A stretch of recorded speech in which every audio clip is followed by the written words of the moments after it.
And now, 1-800-COLLECT presents the WWF Royal Rumble.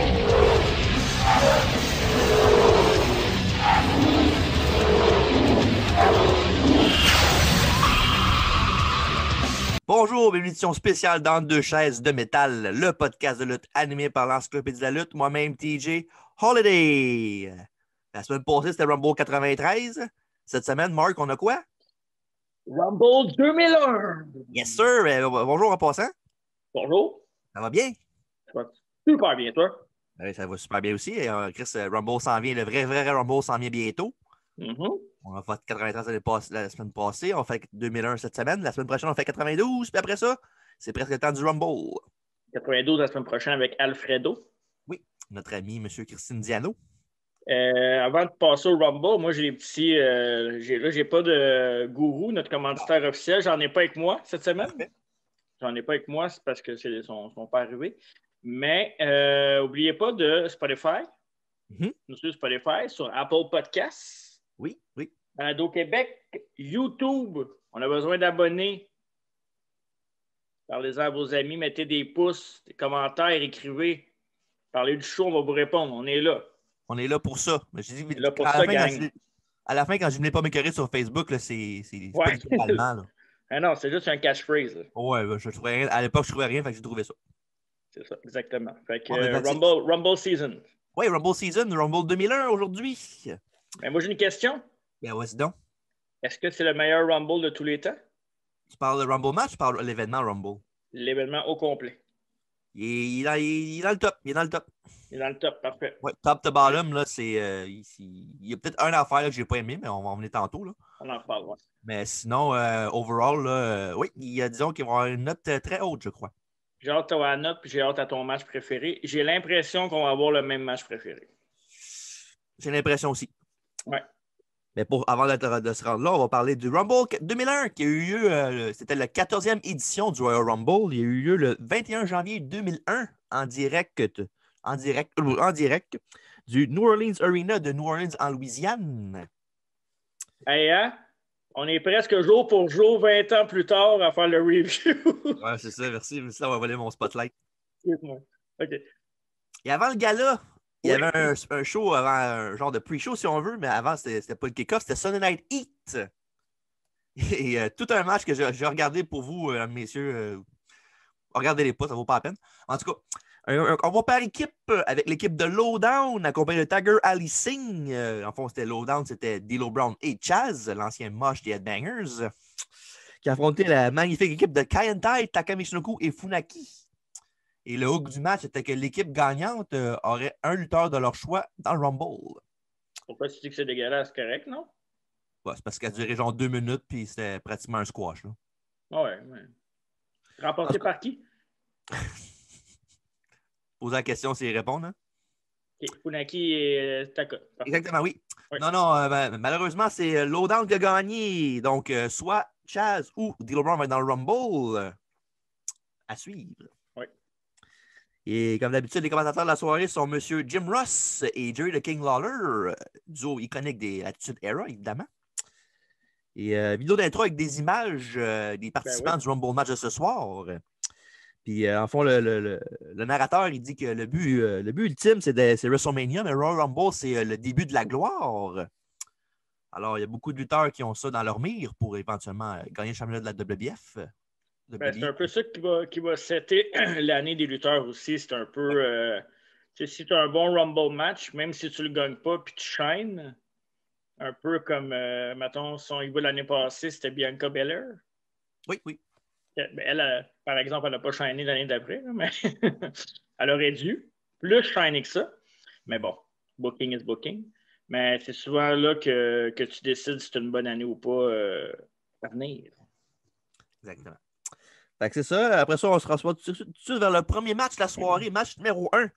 Pour les championnats par équipe, les Dudley Boys ont affronté Edge and Christian.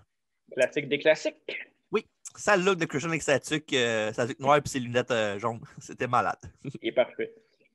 Le lundi d'avant, à Raw, il y avait eu un segment backstage où Edge and Christian ont attaqué les Dudley Boys backstage, évidemment. Ils ont ramassé Bob Rick un concerto. Il y avait la face dans un mur de briques. Entre deux chaises de métal? Non, pas le premier, le deuxième, oui. Pas le premier. Deuxième, oui. Okay, le premier, ça, il avait la tête sur le mur, puis ils ont comme fait un coup de chaise pendant qu'il avait la tête sur le mur, fait un concerto sans les deux chaises. Et après ça, Devon a essayé de porter main forte à son frère, à son demi-frère. Puis il a mangé le même sort, sauf que lui, c'était un vrai concerto avec deux chaises de métal. Et évidemment, après ça, au SmackDown d'après, il y avait eu Devon a mangé un Prettier de Christian, le pas beau. Le pas beau. En pleine Ben poire. Fait que, évidemment, la tête a pris pour son grade aussi. Puis Bob Ray Dudley, il s'est fait rentrer un double powerbomb sur une table par Edge and Christian. Hey, j'ai une anecdote sur Devon que j'ai vu passer cette semaine sur les internets. Je pense qu'il était dans un spot. Ah, tu voulais le dire, hein? Mais c'est pas grave. Je vais le dire. Je vais le dire. Je savais. Je me souviens pas c'est à quel podcast, ça. Tu me le diras, là, parce que j'ai oublié, mais j'ai vu ça. Que Devon trippait bien raide sur Stephanie McMahon. Il trippe encore dessus beaucoup. Il trippe encore dessus beaucoup. Ouais. Il disait que s'il ne serait pas marié, et elle serait célibataire, c'est le genre de fille qu'il voudrait avoir parce qu'elle est belle de partout. Elle est belle de partout, une belle âme, mais c'est pas toujours ça qu'on a entendu dans les coulisses. Non, mais une bosse, c'est une bosse. Hein, ouais. Souvent, c'est ça. Disons que c'est pas la paix McMahon. Mais on est d'accord avec toi, Devon, parce qu'on a toujours trippé sur Stephanie McMahon, nous autres aussi. Inside, peut-être moins, mais outside, ouais. Moi, moi, je me suis pas rendu inside, fait que... Devon non plus, c'est pour ça qu'il est jaloux, je pense. Oh, Triple H. Yes, sir, the game. Début de match avant la cloche, dans le fond, les Dudley Boys ont chargé Edge Christian dans le ring pour commencer le combat. Ouais. Évidemment, un neckbreaker de Devon sur Edge pour 2, mais après ça, dans le dos de l'arbitre, Christian a donné un coup dans la tête de Devon pour avoir leur momentum changé de côté. Après ça, l'arbitre qui était Mike Chioda. Oh, l'excellent Kiki. Oui. Et nos Canadiens font du travail sur la tête de Devon avec profiter de son état de la dernière semaine, évidemment, que c'est le Concerto et le Unprettier. Après ça, évidemment, ils ont coupé le ring en deux. Je suis vraiment tanné. Je vais faire le trademark là-dessus, je pense. Bon. En même temps, Devon, puis en même temps, il écœurait Boba avec du ring, de la bonne job de heel de Edge and Christian. Après ça, Edge a essayé un pile driver à Devon pendant que Christian montait sur la troisième corde pour faire un genre de spike pile driver. Sauf que Devon a renversé en slingshot. Donc, Edge a revolé direct sur Christian. Après ça, roll-up de Devon pour 2. Mais après ça, les deux ont fait une double clothesline pour se mettre à terre en même temps. Et Boba a réussi à faire la tag, mais le ref avait été distrait par Christian. Donc, la tag n'a pas compté. Boba n'était pas très, très content. Donc, une false tag, comme on appelle. Oui. Et pour ça, les Christian ont payé des chaises. Donc, il y a un autre concerto sur Devon qui a ducké. Après ça, il a fait une double clothesline aux deux pour faire la hot tag à son frère Boba Ray Dudley. Backdrop sur Christian, un stun gun à Edge. Après ça, ils ont fait un Bubba Bomb à Captain Charisma. Après ça, ils ont fait le WhatsApp Headbutt, la troisième corde. Qui est le WhatsApp qui était très populaire à l'époque. Oui. Et pour ça, comme d'habitude, Devon, get the table! Va chercher les tables! Oui, pour nos collègues français. Et voilà.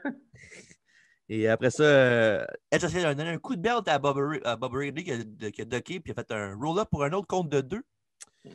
Après ça, Edge et Christian ont essayé de faire goûter la pop médecine de Devon avec le What's Up Headbutt. Mais Devon, qui a embarqué sur l'apron, a comme poussé que Christian sur Edge, qui s'est fait renverser en Victory Roll par Bubba. Et tout de suite après ça, ils ont été avec leur 3D pour remporter la victoire et les ceintures par équipe. Excellent opener.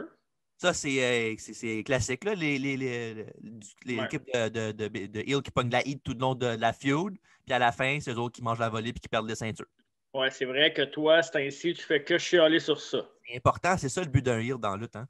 Oui, mais des fois, tu peux faire des exceptions. Tu peux changer un peu les règles. Quand tu fais l'exception à tous les lutteurs, tous les Hill que tu as dans le roster, là, maintenant, ça va faire. Là. Ouais, mais là t'as une foule, t'es dans des grosses années aussi. Tu sais, je veux dire, Dudley contre Edge and Christian. Tu as remarqué dans ce c'était plus populaire la lutte aussi? Qu'est-ce que tu veux dire? Dans le sens que quand tu faisais ça comme du monde, c'est plus populaire que quand tu fais le contraire et tu fais ton sans dessin, tu bookes ça comme de la chenoute. Le monde sont moins portés à regarder ton produit quand c'est booké comme de la chenoute. Ouais. Mais tu sais, en tout cas, on en reparlera dans un autre podcast, là, mais ouais, il y a bien des bonnes affaires. en ce moment aussi. C'est juste que à un moment donné, on dirait que tout s'en va dans la bonne direction. À un moment donné, il y a juste un assistant dessin qui décide de casser ça, puis c'est jamais la bonne décision. Je se lève un matin puis change d'idée. Là. Ouais, c'est ça. Mais, tu sais, excellent choix. Je pense que le pacing de ce pay-per-view-là, Rumble 2001, quand tu commences avec un solide tag team de même, c'est sûr que là, tu mets ta crowd dedans en partant. Là. Ouais. Puis là, des Boys avaient remporté la ceinture par équipe la deuxième fois à l'époque, puis qui ont réussi à gagner le titre 9 fois par la suite. Les Dudley, je pense, c'est les plus titrés de tous les temps dans toutes les fédérations confondues, hein, je pense. Oui, ils ont gagné à ACW, ils ont gagné à TNA, ils ont gagné, évidemment, à WWE, ils ont gagné partout, même les autres fédérations là, qu'on connaît moins, là, ils ont gagné beaucoup de ceintures là-bas. Ils ont gagné WCW, mais à WWE. Là. Ouais, c'est pas mal inclus dans mes 9 fois. Là. Ouais, c'est ça. Je veux pas, c'est une ceinture de WWE pareil, même si c'était marqué WCW dessus. Là. Mm-hmm. Puis non, c'est ça, très bon opener. Puis pour commencer le bal, après ça, vraiment bon all-around, puis la foule était en feu, fait que ça a beaucoup aidé aussi. Oui, excellent match. Après ça, à Sunday Night Heat, on monte plus tôt dans la soirée Drew Carey, le comédien humoriste, qui fait son entrée dans l'arène, dans le parking lot, parce qu'il y avait un pay-per-view le samedi d'après, les Improv All-Stars, puis il voulait faire la promotion de ça, puis il voulait demander à M. McMahon des conseils parce que c'est le gars pour faire des pay-per-views. Mm-hmm. Bonne décision de M. Carey. Ouais, tu vois, Alex Magie, même à l'époque, il y avait des stars à WWE. Oui. Ça a toujours été. WrestleMania, c'était que ça dans le temps. C'était ça le but, en fait. C'était de se faire voir à travers le monde. Exactement. Avoir des yeux que tu n'aurais pas d'habitude. Aussi, plus tôt ce soir, à Heat, M. McMahon était interviewé par Michael Cole. Et, il a dit que Stone Cold va être dans le Rumble match comme prévu. Et que Triple H va avoir son combat de championnat contre Kurt Angle quand même si à fond, il y avait une petite escarmouche entre lui et Austin à SmackDown d'avant, puis je pense qu'il ne fallait pas qu'il se touche ou whatever. Puis vu que c'était provoqué par Angle qui a poussé Triple H sur Austin ou vice-versa, ben, c'est ça qui a fait que M. McMahon a décidé dans l'intérêt de la Interest of Fairness, c'est l'affaire qu'il disait souvent, là, ça, puis in this very ring, c'est les mêmes catchphrases. Puis il a dit c'est ça, puis il a dit que tout aurait lieu comme prévu. Après ça, on voit Triple H et Stephanie backstage en train de discuter. Et Hunter dit qu'il sait que Stephanie n'aime pas Trish Stratus, qui va être dans le coin de Kurt Angle ce soir pour le combat de championnat. Et il veut pas que ça interfère avec son match parce que c'est un match très important pour sa carrière, évidemment, vu que c'est pour la ceinture. Puis là, Stephanie dit que c'est pour ça justement qu'elle l'accompagne au ring pour empêcher que Trish Stratus gâche sa soirée. Et après ça, M. Drew Carey a cogné à la porte et est arrivé voir son ami Triple H. Puis dans le fond, il a dit comme quoi que Triple H, il a dit comme quoi qu'il était occupé à se préparer pour son combat. Puis Stephanie McMahon, il a dit je sais que toi, tu es un ladies man, si on veut. Puis là, il a dit oui. Et après ça, il a dit je connais une de tes plus grandes fans qui voudrait te voir. Elle s'appelle Trish Stratus. Puis là, tu as vu Triple H qui a fait les gros yeux. Là. Il a fait, voyons donc, oui. Ben, ça, c'est dans le temps où Stephanie avait pogné Triple H qui est en train de montrer à Trish à faire des prises de lutte, là, puis il était penché par en avant. Ça, c'était un petit peu avant, je pense. C'était un petit peu avant, mais ça suivait toute l'histoire aussi avec Angle et Stephanie. Ça s'est tiré longtemps. Là. Ouais. Puis puis elle a même offert de l'apporter à son locker room à Trish. On va voir ce qui va arriver avec Trish et Drew Carey à suivre. Après ça, dans le bureau des APA, les Acolytes, Farouk demande à Bradshaw d'y montrer son affaire. Puis là, Bradshaw, il dit ben là, je peux pas te montrer mon affaire. On attend de nous autres, là, c'est pas grave. Là. Puis évidemment, la comédie, c'est qu'ils parlent pas de leur ça veut dire. Ils parlent de leur numéro du Rumble. Évidemment, Bradshaw et Farouk, ils regardent leur numéro. Puis Bradshaw, il dit boy, ça va être intéressant, ça. En voyant le numéro de Farouk. Après ça, il y a Crash Holly qui cogne à la porte. Il dit comme quoi, je sais qu'on est des chums, nous autres, hein, les gars, on est des chums. Oui, on est des chums. Puis, mais sauf que si vous êtes dans mon chemin, j'aurais pas de problème à vous crisser à travers le troisième code et vous éliminer. Puis là, Farouk Bradshaw le regarde et il dit c'est nous autres qui appellent des Soulons. Le fameux Damn aussi qui ressortait souvent dans ce temps-là, avant qu'il le fasse en. J'aimais ça, ce petit segment-là, c'est drôle. Ben, Crash Holly, c'était un bon comic relief à l'époque. Oui. C'est un bon lutteur aussi. Oui. Après ça, match numéro 2, un combat de championnat intercontinental, un combat d'échelle impliquant Chris Benoit qui a affronté Chris Jericho. Tu nous avais parlé de ce combat-là dans un podcast antérieur. Oui, le podcast de Chris Jericho. Oui, en effet, les 30 ans. Puis allez le voir sur YouTube. Exact. Je te laisse décrire ce match-là, mais on s'en reparle un petit peu pendant et après. Parfait. En fond, un petit recap, évidemment, on fait un petit recap vidéo de la rivalité avant le combat. En fond, les deux lutteurs ont lutté plusieurs fois un contre l'autre en pay-per-view dans les mois d'avant. Donc, à WrestleMania 2000, dans le combat Triple Threat avec Kurt Angle pour les 2 ceintures européens et intercontinentales. Après ça, il y a un match à Judgment Day 2000 et à SummerSlam 2000, il y a eu un match 2-3 entre les deux et c'est Chris Benoit qui a remporté le combat. Et après ça, Benoit était tellement confiant qu'il a dit à Jericho que le combat qu'il voulait pour le combat de championnat intercontinental au Rumble, c'est là que Edge a décidé pas Edge, Jericho a décidé de prendre le combat de ladder match pour son choix, que Benoit a accepté. Et la semaine d'avant, SmackDown, il y avait un genre de angle sur avec Perry Saturn qui avait aidé. Pendant que Benoit il y avait le crossface, il a fermé l'échelle sur le bras de Jericho pour le blesser avant le combat. Est-ce que c'était pendant l'ère des Radicals? Ça? Oui, un peu, oui. Avec Malenko, Saturn, Benoit, puis c'est qui l'autre? Guerrero, mais Guerrero à l'époque était blessé. Oui, c'est vrai. Il était blessé au bras. Son premier combat à WWE, il s'est blessé au bras. Il a fait un frog splash à Road Dogg qui est tombé sur son bras puis il l'a pété. C'est de la faute à Road Dogg, c'est ça. Fait que c'est ça. Juste pour la douceur un petit peu, ils ont fait ça à Chris Jericho. Fait qu'on va voir si ça a effet sur le combat. C'est quand même drôle qu'on fasse un review d'un match entre Jericho et Benoit parce que deux podcasts qu'on a fait, c'était Fall Brawl 96 qui était aussi il y avait aussi un combat entre Jericho et Benoit. Oui. Benoit qui était dans Four Horsemen, puis tu avais Jericho qui commençait un peu à prendre du shine à WCW. Sa coquille. Oui, puis c'était c'était ton match of the night, je pense. Je pense que c'était ton match of the night. Fall Brawl, non, mon match of the night, c'était Super Calo contre Rey Mysterio. Ouais, mais on avait une mention spéciale, je pense, pour ça. Ouais, c'était genre le runner-up facile. Ouais, exact. Comme dans le premier combat, les deux lutteurs n'ont pas perdu de temps et se sont foncés dessus pour commencer le combat. Début back and forth, pendant que Jericho tente son springboard drop kick. Mais Benoît s'est tassé, fait que Jericho est tombé en bas du ring. Après ça, une échelle direct d'en face du Crippler. Jericho a placé l'échelle dans le coin. Il a whippé Benoît dessus qui a fait un reverse. Il a renversé le whip pour que Jericho aille face first dessus puis tombe à l'extérieur du ring encore une fois. Après ça, Jericho avait genre placé Benoît sur la barricade avec une souplex. Ouais. Il avait comme monté sur les prunes avec la ladder puis il a tombé pour tomber sur Benoît. Sauf que Benoît s'est tassé, fait qu'il est tombé genre chest first sur la barricade. Mais moi, ce que j'ai retenu de ce combat-là, genre pour faire vraiment une intervention rapide, là, c'est que les moves étaient hyper stiff et on aurait dit que les lutteurs ne se protégeaient pas. Là. Parlant de stiff, ouais, vas-y. Ouais, ils ne se protégeaient pas, puis tout avait l'air réel. Là. Si vous avez une chance d'aller voir ce combat-là, je voulais le dire à la fin, là, mais je pense que je vais le dire maintenant vu que j'en parle. Tu l'avais dit, je ne me souvenais pas exactement du match, mais je pense que c'est dans les top 3 des meilleurs matchs d'échelle qu'il y a eu. C'est vraiment un combat solide. Il y en a eu plein de matchs d'échelle, c'est dur à dire. Là. Top 3, je dirais que c'est un peu fort. Là. Peut-être top 5? Top 10. Top 10, parce que moi, là, pour vrai, j'ai été vraiment impressionné par ce match-là. Là. Allez voir ça, il y a des moves là, genre on ne voit plus aujourd'hui. Là. Vraiment. Là.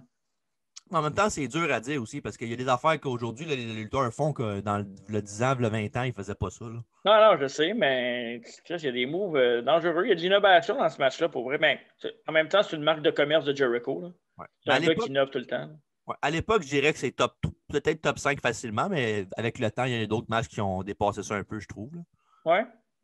Bah, tu sais, ça a le faux mérite du combat. C'est un excellent combat. Mais non, c'est un méchant bon combat. Là. Parlant de spot stiff, j'ai oublié de mentionner ce spot-là, mais le spot là où Jericho il est à l'extérieur du ring, puis l'autre fait un suicide dive, puis quand il saute dessus, il donne un coup de chaise dans la face. Là. Donc, c'est pas très l'enfer. C'est très malaisant à regarder, je trouve, ce bout-là. Dans le temps que je faisais du catch, j'avais fait ce spot-là. La chaise avait cassé. Ouais. Mais Chris, ouais.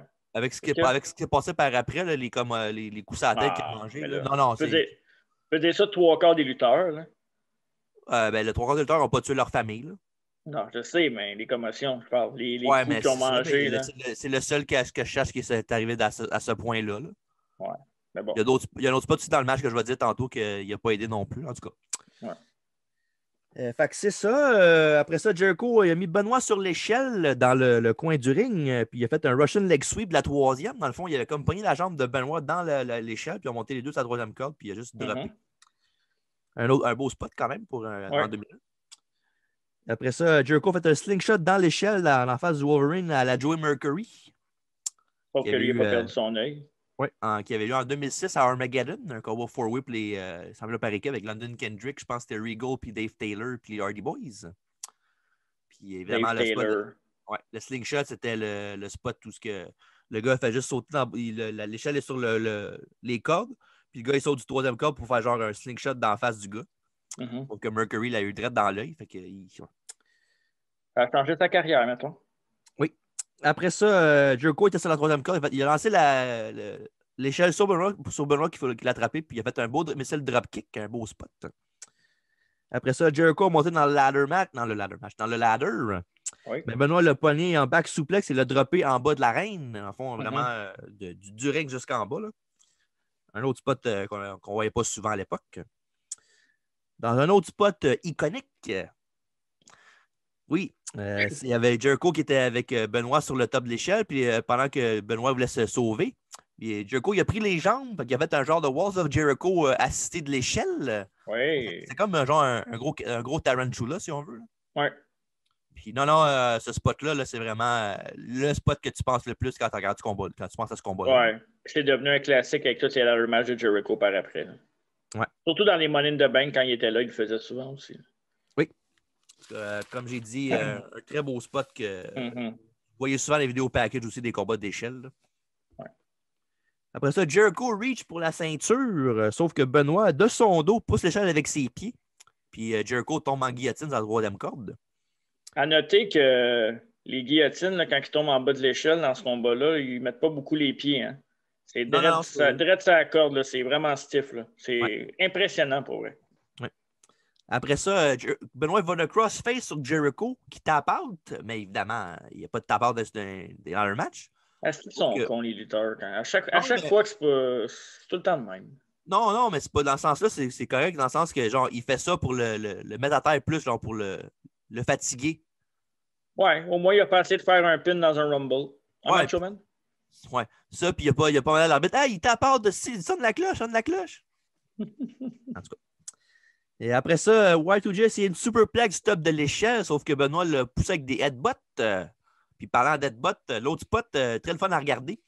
Un diving headbutt de Benoît du top de l'échelle sur Jericho, sauf que Jericho n'était plus là, fait que Benoît est tombé face first, vraiment, vraiment face first sur le tapis du ring. Ouais, il s'est protégé, là. C'est vrai que se protéger avec ses sourcils, c'est vraiment se protéger. Hein. Mais non, il avait ses mains, là. Non. T'as-tu vu le move comme ça? Oui. Non, il n'y avait pas ses mains pantoute. En tout cas. Bon, c'est à cause de ça qu'il a tué sa femme et ses enfants. Non, mais ça aide pas, là. Ben oui, mais... Tu penses que ça n'a pas d'effet sur ça? Oui, ça a un effet. Ça a un effet, c'est sûr, mais... C'est une accumulation de tout, là. De ce match-là en particulier. Ouais, c'est ça. C'est comme qui dit, les matchs, ça raccourcit des carrières. Hein? Oh. Et là. Après ça... Broye pas, là. Non, c'est correct. J'ai trop pleuré avant le show, oui. On va faire marcher mon site caméra, là. C'est bon. C'est behind the scenes, mesdames, messieurs. Ça ne sert à rien si on l'écoute sur Apple Podcast ou Spotify, par exemple. Puis sur le monde YouTube, t'en penses quoi? Oui, les autres, il faut faire attention. Et voilà. Allô? Merci beaucoup de vous abonner. Puis likez, like, subshare. Commente. Okay. Oui.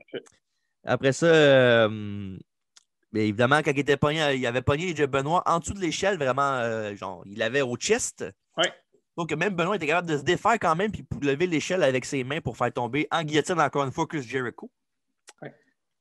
Et après ça, Benoît a essayé de monter dans le ladder pour pogner la ceinture intercontinentale qui est accrochée en haut.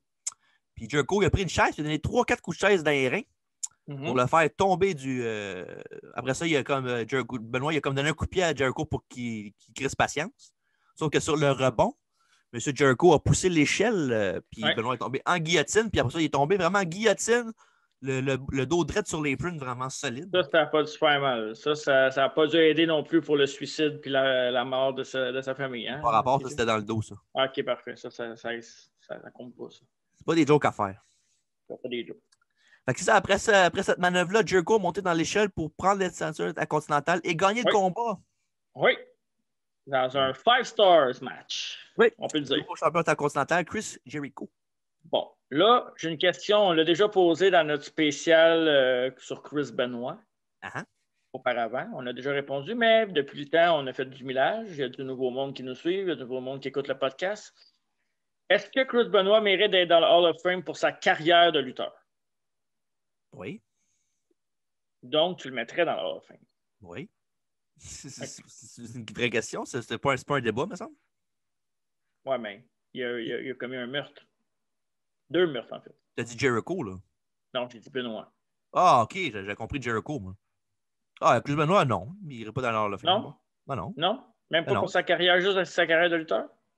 Ben, c'est parce que tu peux pas mettre les un sans l'autre, là. OK, mais dans ce cas-là, je te pose une autre question qui est reliée un peu. Est-ce que Donald Trump mérite d'être là? Non. Il devrait être retiré avec tout ce qui arrive? Oui. Parfait. Pas de Il débat, n'y a, pas de double entender, là. C'est vraiment... Ah ouais. Il n'y a pas de côté, là. OK, parfait. T'agis en trou de cul, tu fais une affaire de... Tu mérites d'être pu être dedans. Vraiment, t'es un meilleur gars que je pensais. Moi, ça? Oui. Oui, je suis la voix de la raison. Bonjour, mesdames, messieurs. Yeah, boy. Pour revenir au combat, un ladder match exceptionnel. Exceptionnel. Exceptionnel. Facilement un des meilleurs ladder match de l'histoire. Top 10 facilement, à mon avis. Oui, mais on ne le verra jamais pour les raisons qu'on connaît. Ouais. Puis, si vous êtes capable de regarder les matchs de Chris Benoit là, sans penser à rien d'autre, là. Non, mais il y a du monde qui n'a pas capable de regarder ses combats. À un moment donné, t'aimes la lutte, t'aimes la... Non, à un moment donné, ça n'a pas rapport d'aimer la lutte. À un moment donné, c'est un turn-off de voir ce qu'il a fait après ce qu'il a fait à la fin de sa il y en a combien de monde qui ont fait ça?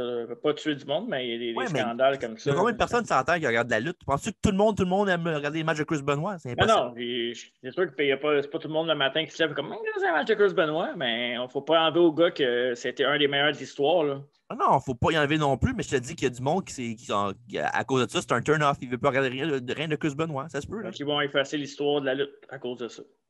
Ben, en tout cas, tu comprends ce que je veux dire. Oui, je comprends, mais je ne suis pas d'accord avec eux autres. Ah, mais tu as le droit. C'est chacun son opinion, hein, je te le dis tout de suite. Oui, je t'écoute, je t'entends. Fait que je vous le conseille de regarder ce combat-là. Regardez ça avec un esprit ouvert, mettons. Oui. On va dire, avec l'esprit 2021, comme on dit. Oui. Désolé. YOLO. Ouais. Backstage, on voit Drew Carey qui discute avec Trish Stratus. Oui. Il tente de la charmer. Mais elle dit qu'elle a déjà quelqu'un et que c'est sérieux. Le Drew Carey demande ben, c'est pas grave, là, au pire, si tu viens avec moi, c'est un upgrade. Là. Et en même temps qu'il a dit ça, M. McMahon est arrivé dans son locker room. Puis il a demandé à Carey, en fond, qu'est-ce qu'il faisait là. Puis il a dit mais je viens plugger mon spécial d'improvisation samedi prochain au pay-per-view. Puis je voulais savoir des conseils du meilleur gars pour les pay-per-view. Puis le Vince il a répondu ben moi, j'ai peut-être une idée peut-être pour avoir plus de views sur ton show. On a une affaire qui s'appelle le Royal Rumble. Puis je pense que tu pourrais être bon dedans, je pense. Puis là, évidemment, il n'était pas sûr. Il disait je suis pas un lutteur. Je pense que je peux me blesser.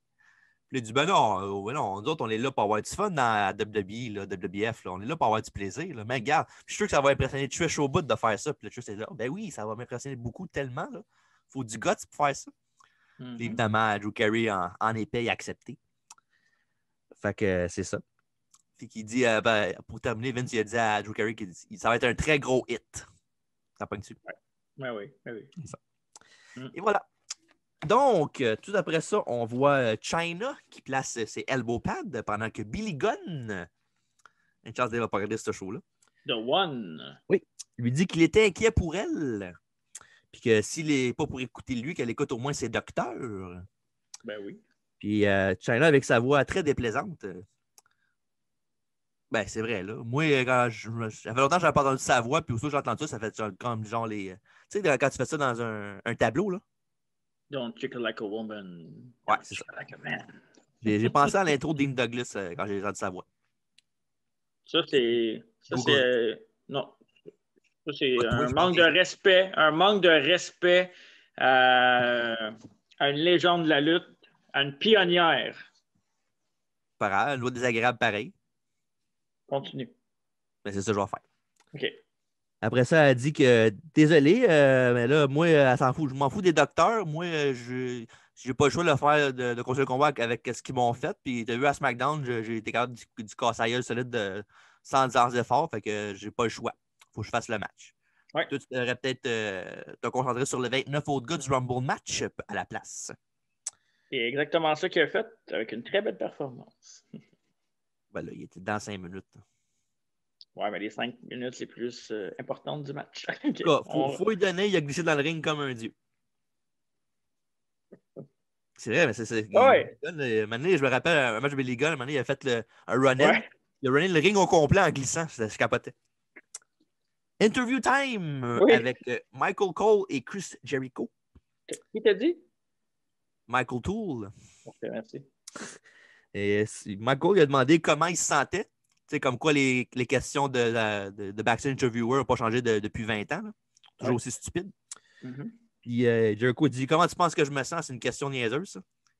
Puis il disait comme quoi Benoît, c'est un des gars les plus toughs que j'ai jamais affronté à WBF, mais que c'est maintenant rendu le champion intercontinental. Puis qu'évidemment, il a prouvé à Chris Benoit qu'il avait tort. Prove me wrong. Mm-hmm.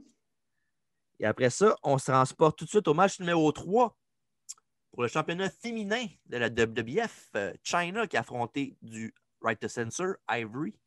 Oui. Il n'a pas passé un savon. Hein? Non, elle est bonne. Enfin, j'y ai pas pensé. Le cadre de leur feud. Enfin, ça a commencé avec un Spike Pile Driver de Val Venis et Ivory sur Chyna pour la mettre on the shelf.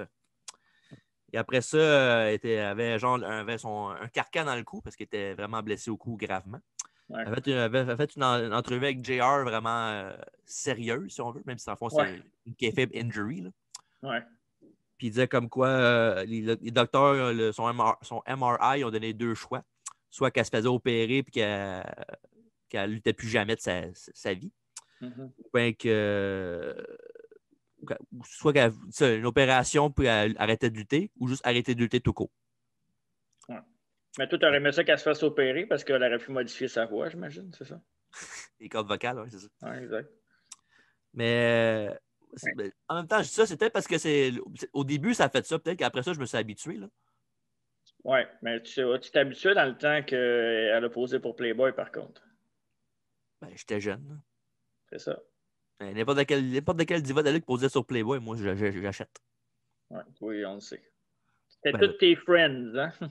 Ben voyons donc. J'ai été mal cité. Oui, exact.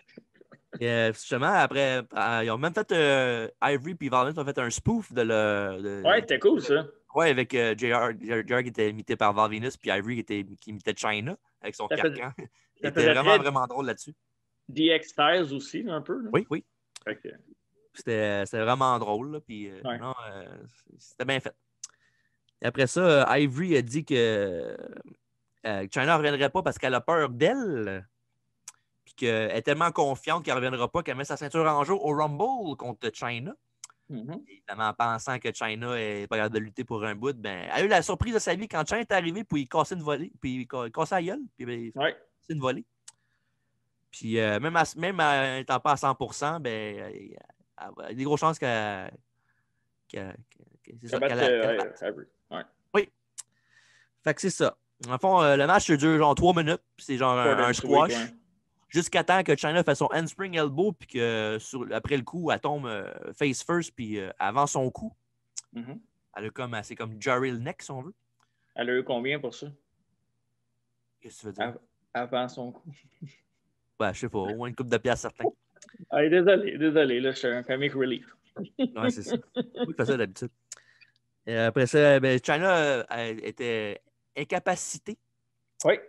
Puis Ivory en a profité pour faire la tournée puis faire le compte de 3. Fait qu'elle a gardé sa ceinture, même si elle n'a rien fait du match, puis elle a mangé la volée de sa vie. Moi, j'ai trouvé que c'était un bon match, une bonne façon de. Comment je pourrais dire ça? le setup, le match puis la storyline, avec ce qu'on sait après aussi, qu'elle a fait son retour à WrestleMania après. Oui. Je pense, contre Ivory. C'est là qu'elle est arrivée avec son gros gun, là, puis Ben, elle l'avait dans ce Rumble là aussi. Ah ouais, c'est vrai, elle l'avait dans le Rumble. Ouais, son entrée était hot aussi. Là. Ouais. Fait que, ouais, non, c'était. J'ai trouvé ça le fun que ça soit pas trop long parce que justement, on savait qu'il y en a un autre match qui allait arriver. En sachant ça, je trouvais qu'en plus, avec le pace du pay-per-view, il n'y a pas beaucoup de matchs. Le Rumble match est long. Il y a des grosses stars dans le Rumble match cette année-là. Il y a vraiment beaucoup de grosses superstars. Fait que le fait que ce soit un short and sweet, puis dans ce temps-là, c'est un peu plate pour les femmes, là, mais dans ce temps-là, il n'y avait pas le temps d'antenne d'aujourd'hui.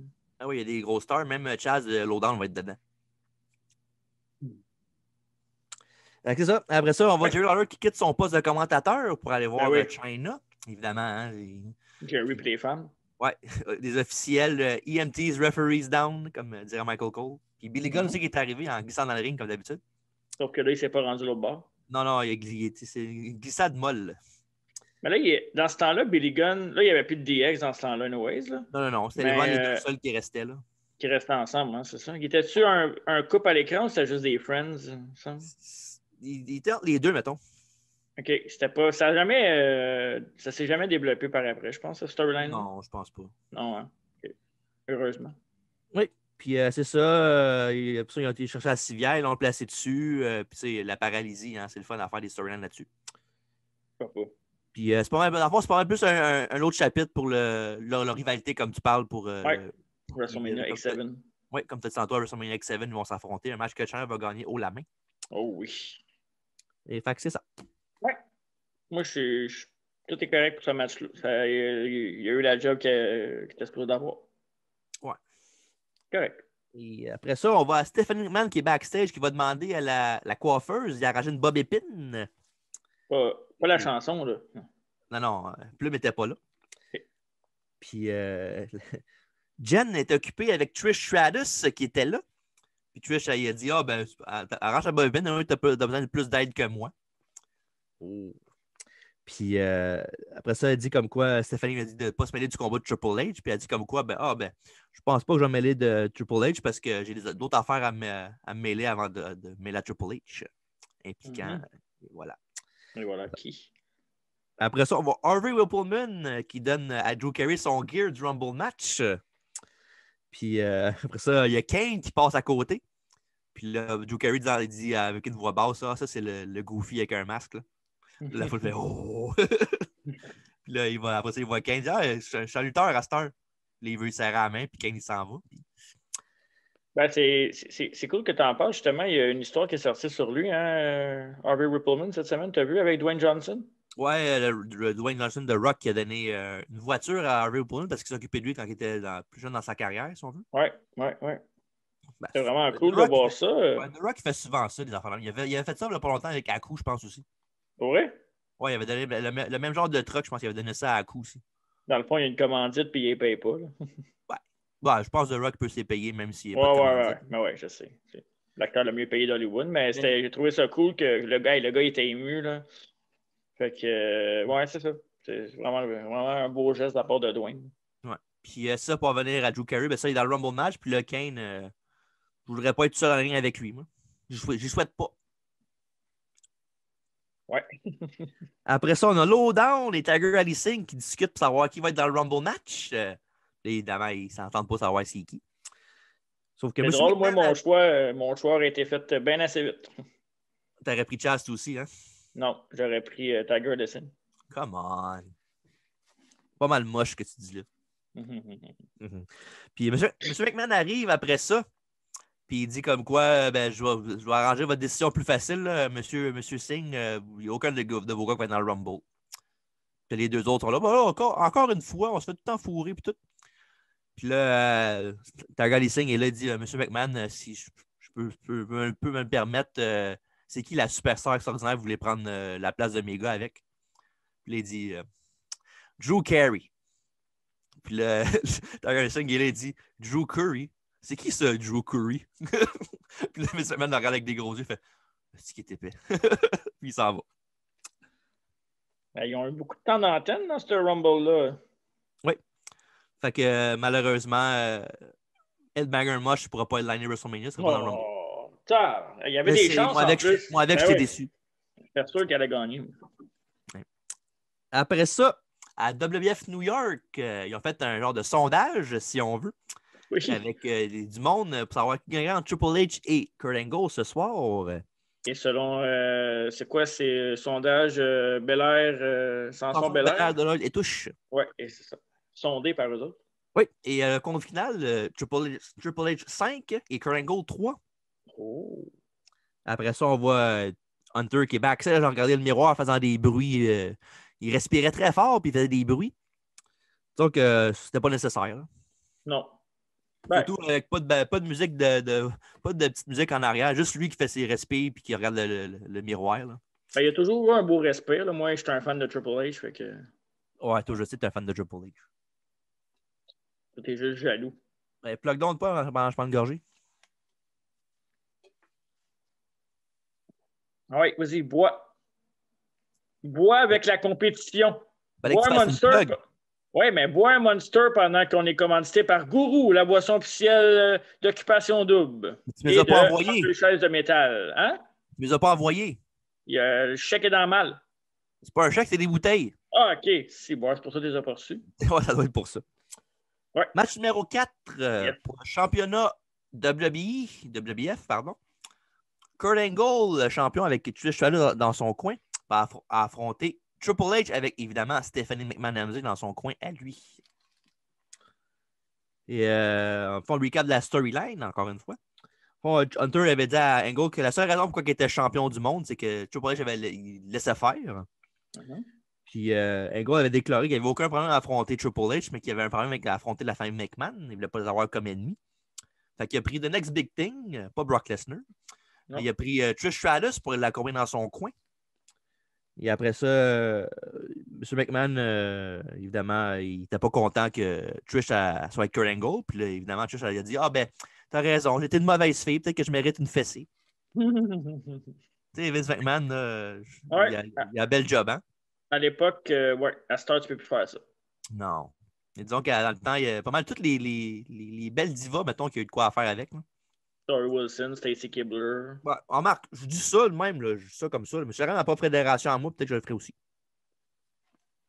Pour les storylines, là, pas pour moi personnellement. Je veux juste dire que je me retire les commentaires de TJ. Je ne suis aucunement d'accord avec ce qu'il dit. Ben là, Chris, Tori Wilson arriverait dans ma fédération. Je serais peut-être tenté de faire un affaire avec elle. Non, en tout cas, moi, je la ferais lutter. C'est que t'es menteur. Bon, on peut passer au prochain. Ouais, c'est ça. Malaise. Oui. Une pub, tout de suite. Non, j'ai rien à dire. Bon, mais fait que c'est ça, Angle puis tu vois, j'ai une confrontation à SmackDown, après ça avec leurs managers respectifs. Puis évidemment, mais c'est les McMahon MD qui ont l'avantage, évidemment. Ouais. Ben, si. Bon, là, j'ai rien dit. Angle avait assez gagné le match avant ça, là. OK. C'est pas comme tu vois, j'avais jamais gagné de sa vie avant. Là. C'est lui qui a le pouvoir. Ouais, c'est ça. Pas dans ce temps-là, Trish n'était pas une superstar. Elle n'était pas devenue ce qu'elle est devenue après. Non, c'était pas la Trish qu'on a aujourd'hui, genre la lutteuse exceptionnelle. Ouais. C'était la classic models qui rentre dans la lutte et qui veut juste de l'argent. Un peu genre Mandy Rose, si on veut. Ouais. Elle était meilleure que Mandy Rose, pas? Oui, je sais, mais dans le sens que c'est le même genre de fille, là, une fitness model qui est belle, qui est blonde. Puis, oh, Mandy! Oh, Mandy! Parlant de Mandy, je sais que ça n'a pas rapport, mais Sonia est revenue. Oui, je suis bien content. Ouais, on va regarder ça pour le weekly, mais elle est revenue. Ben, Sonia, une fille comme toi, c'est pas fait. Non, c'est pas vrai. Tu peux continuer. Ça se fait. Ouais. À l'aise numéro 2, on va y compter, je pense. Ouais. Après ça, pas de chant de You Suck pendant l'entrée de Kurt Angle. C'est une affaire qui est arrivée plus tard, ça, quand il était en rivalité contre Edge en 2002. Il y avait eu une rivalité entre les deux, puis c'est Edge qui avait incité la foule à dire You Suck pendant sa tourne d'entrée, puis ça a collé. Quelque chose qui est resté avec Kurt Angle pour le reste de sa carrière, puis que même encore aujourd'hui, quand il fait des apparences, ben, c'est ça que le monde dit. Mais il pense pas. Non. Bon début back and forth entre les deux pugilistes. Et après ça, Angle avec un trio de souplex pour un compte de 2.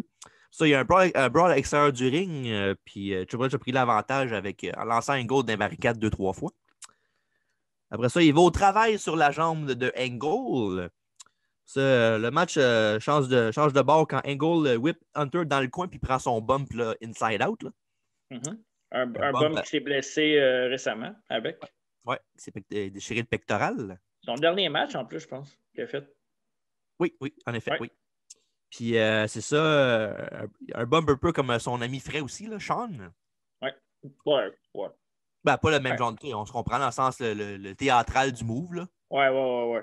Tu sais, Sean, lui, il ferait un backflip, puis il tomberait sur le cou en bas du ring, puis il ferait un autre backflip après. Là.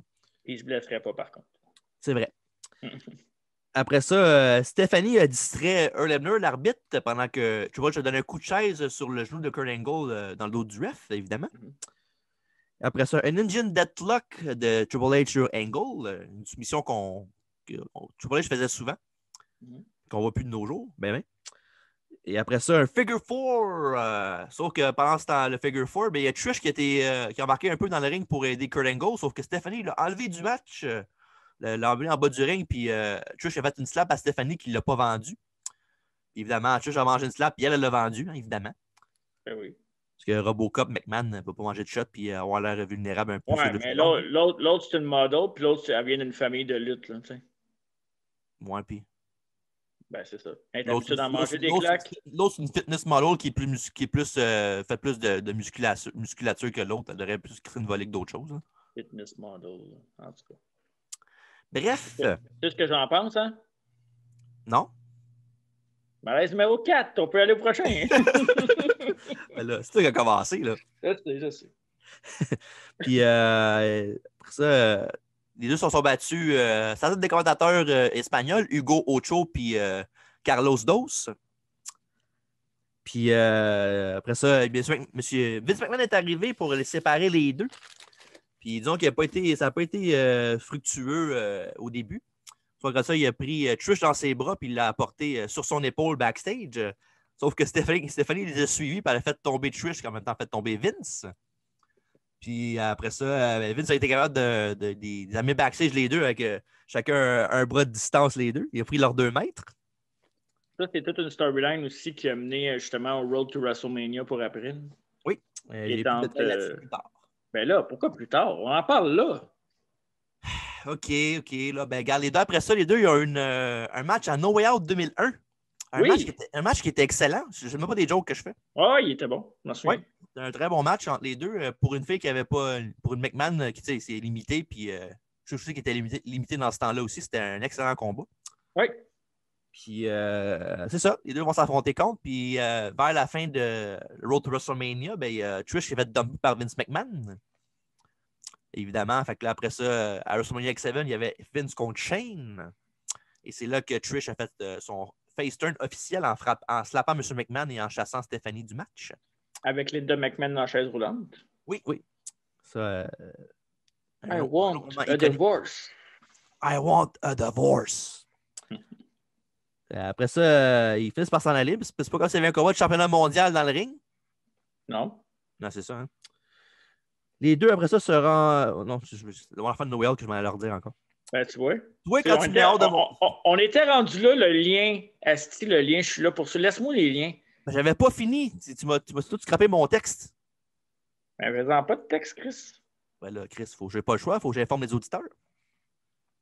Après ça, Angle a surpris Triple H avec un chop block. Non, un inside cradle pour 2, pardon. Ouais. Après ça, un DDT de Kurt pour un autre 2.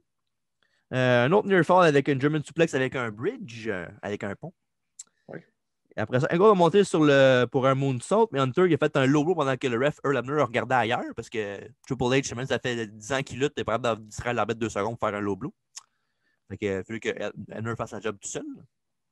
Ça, c'est ça que j'aime pas de toi. C'est que quand tu as des victimes, là, c'est tout le temps les mêmes que tu.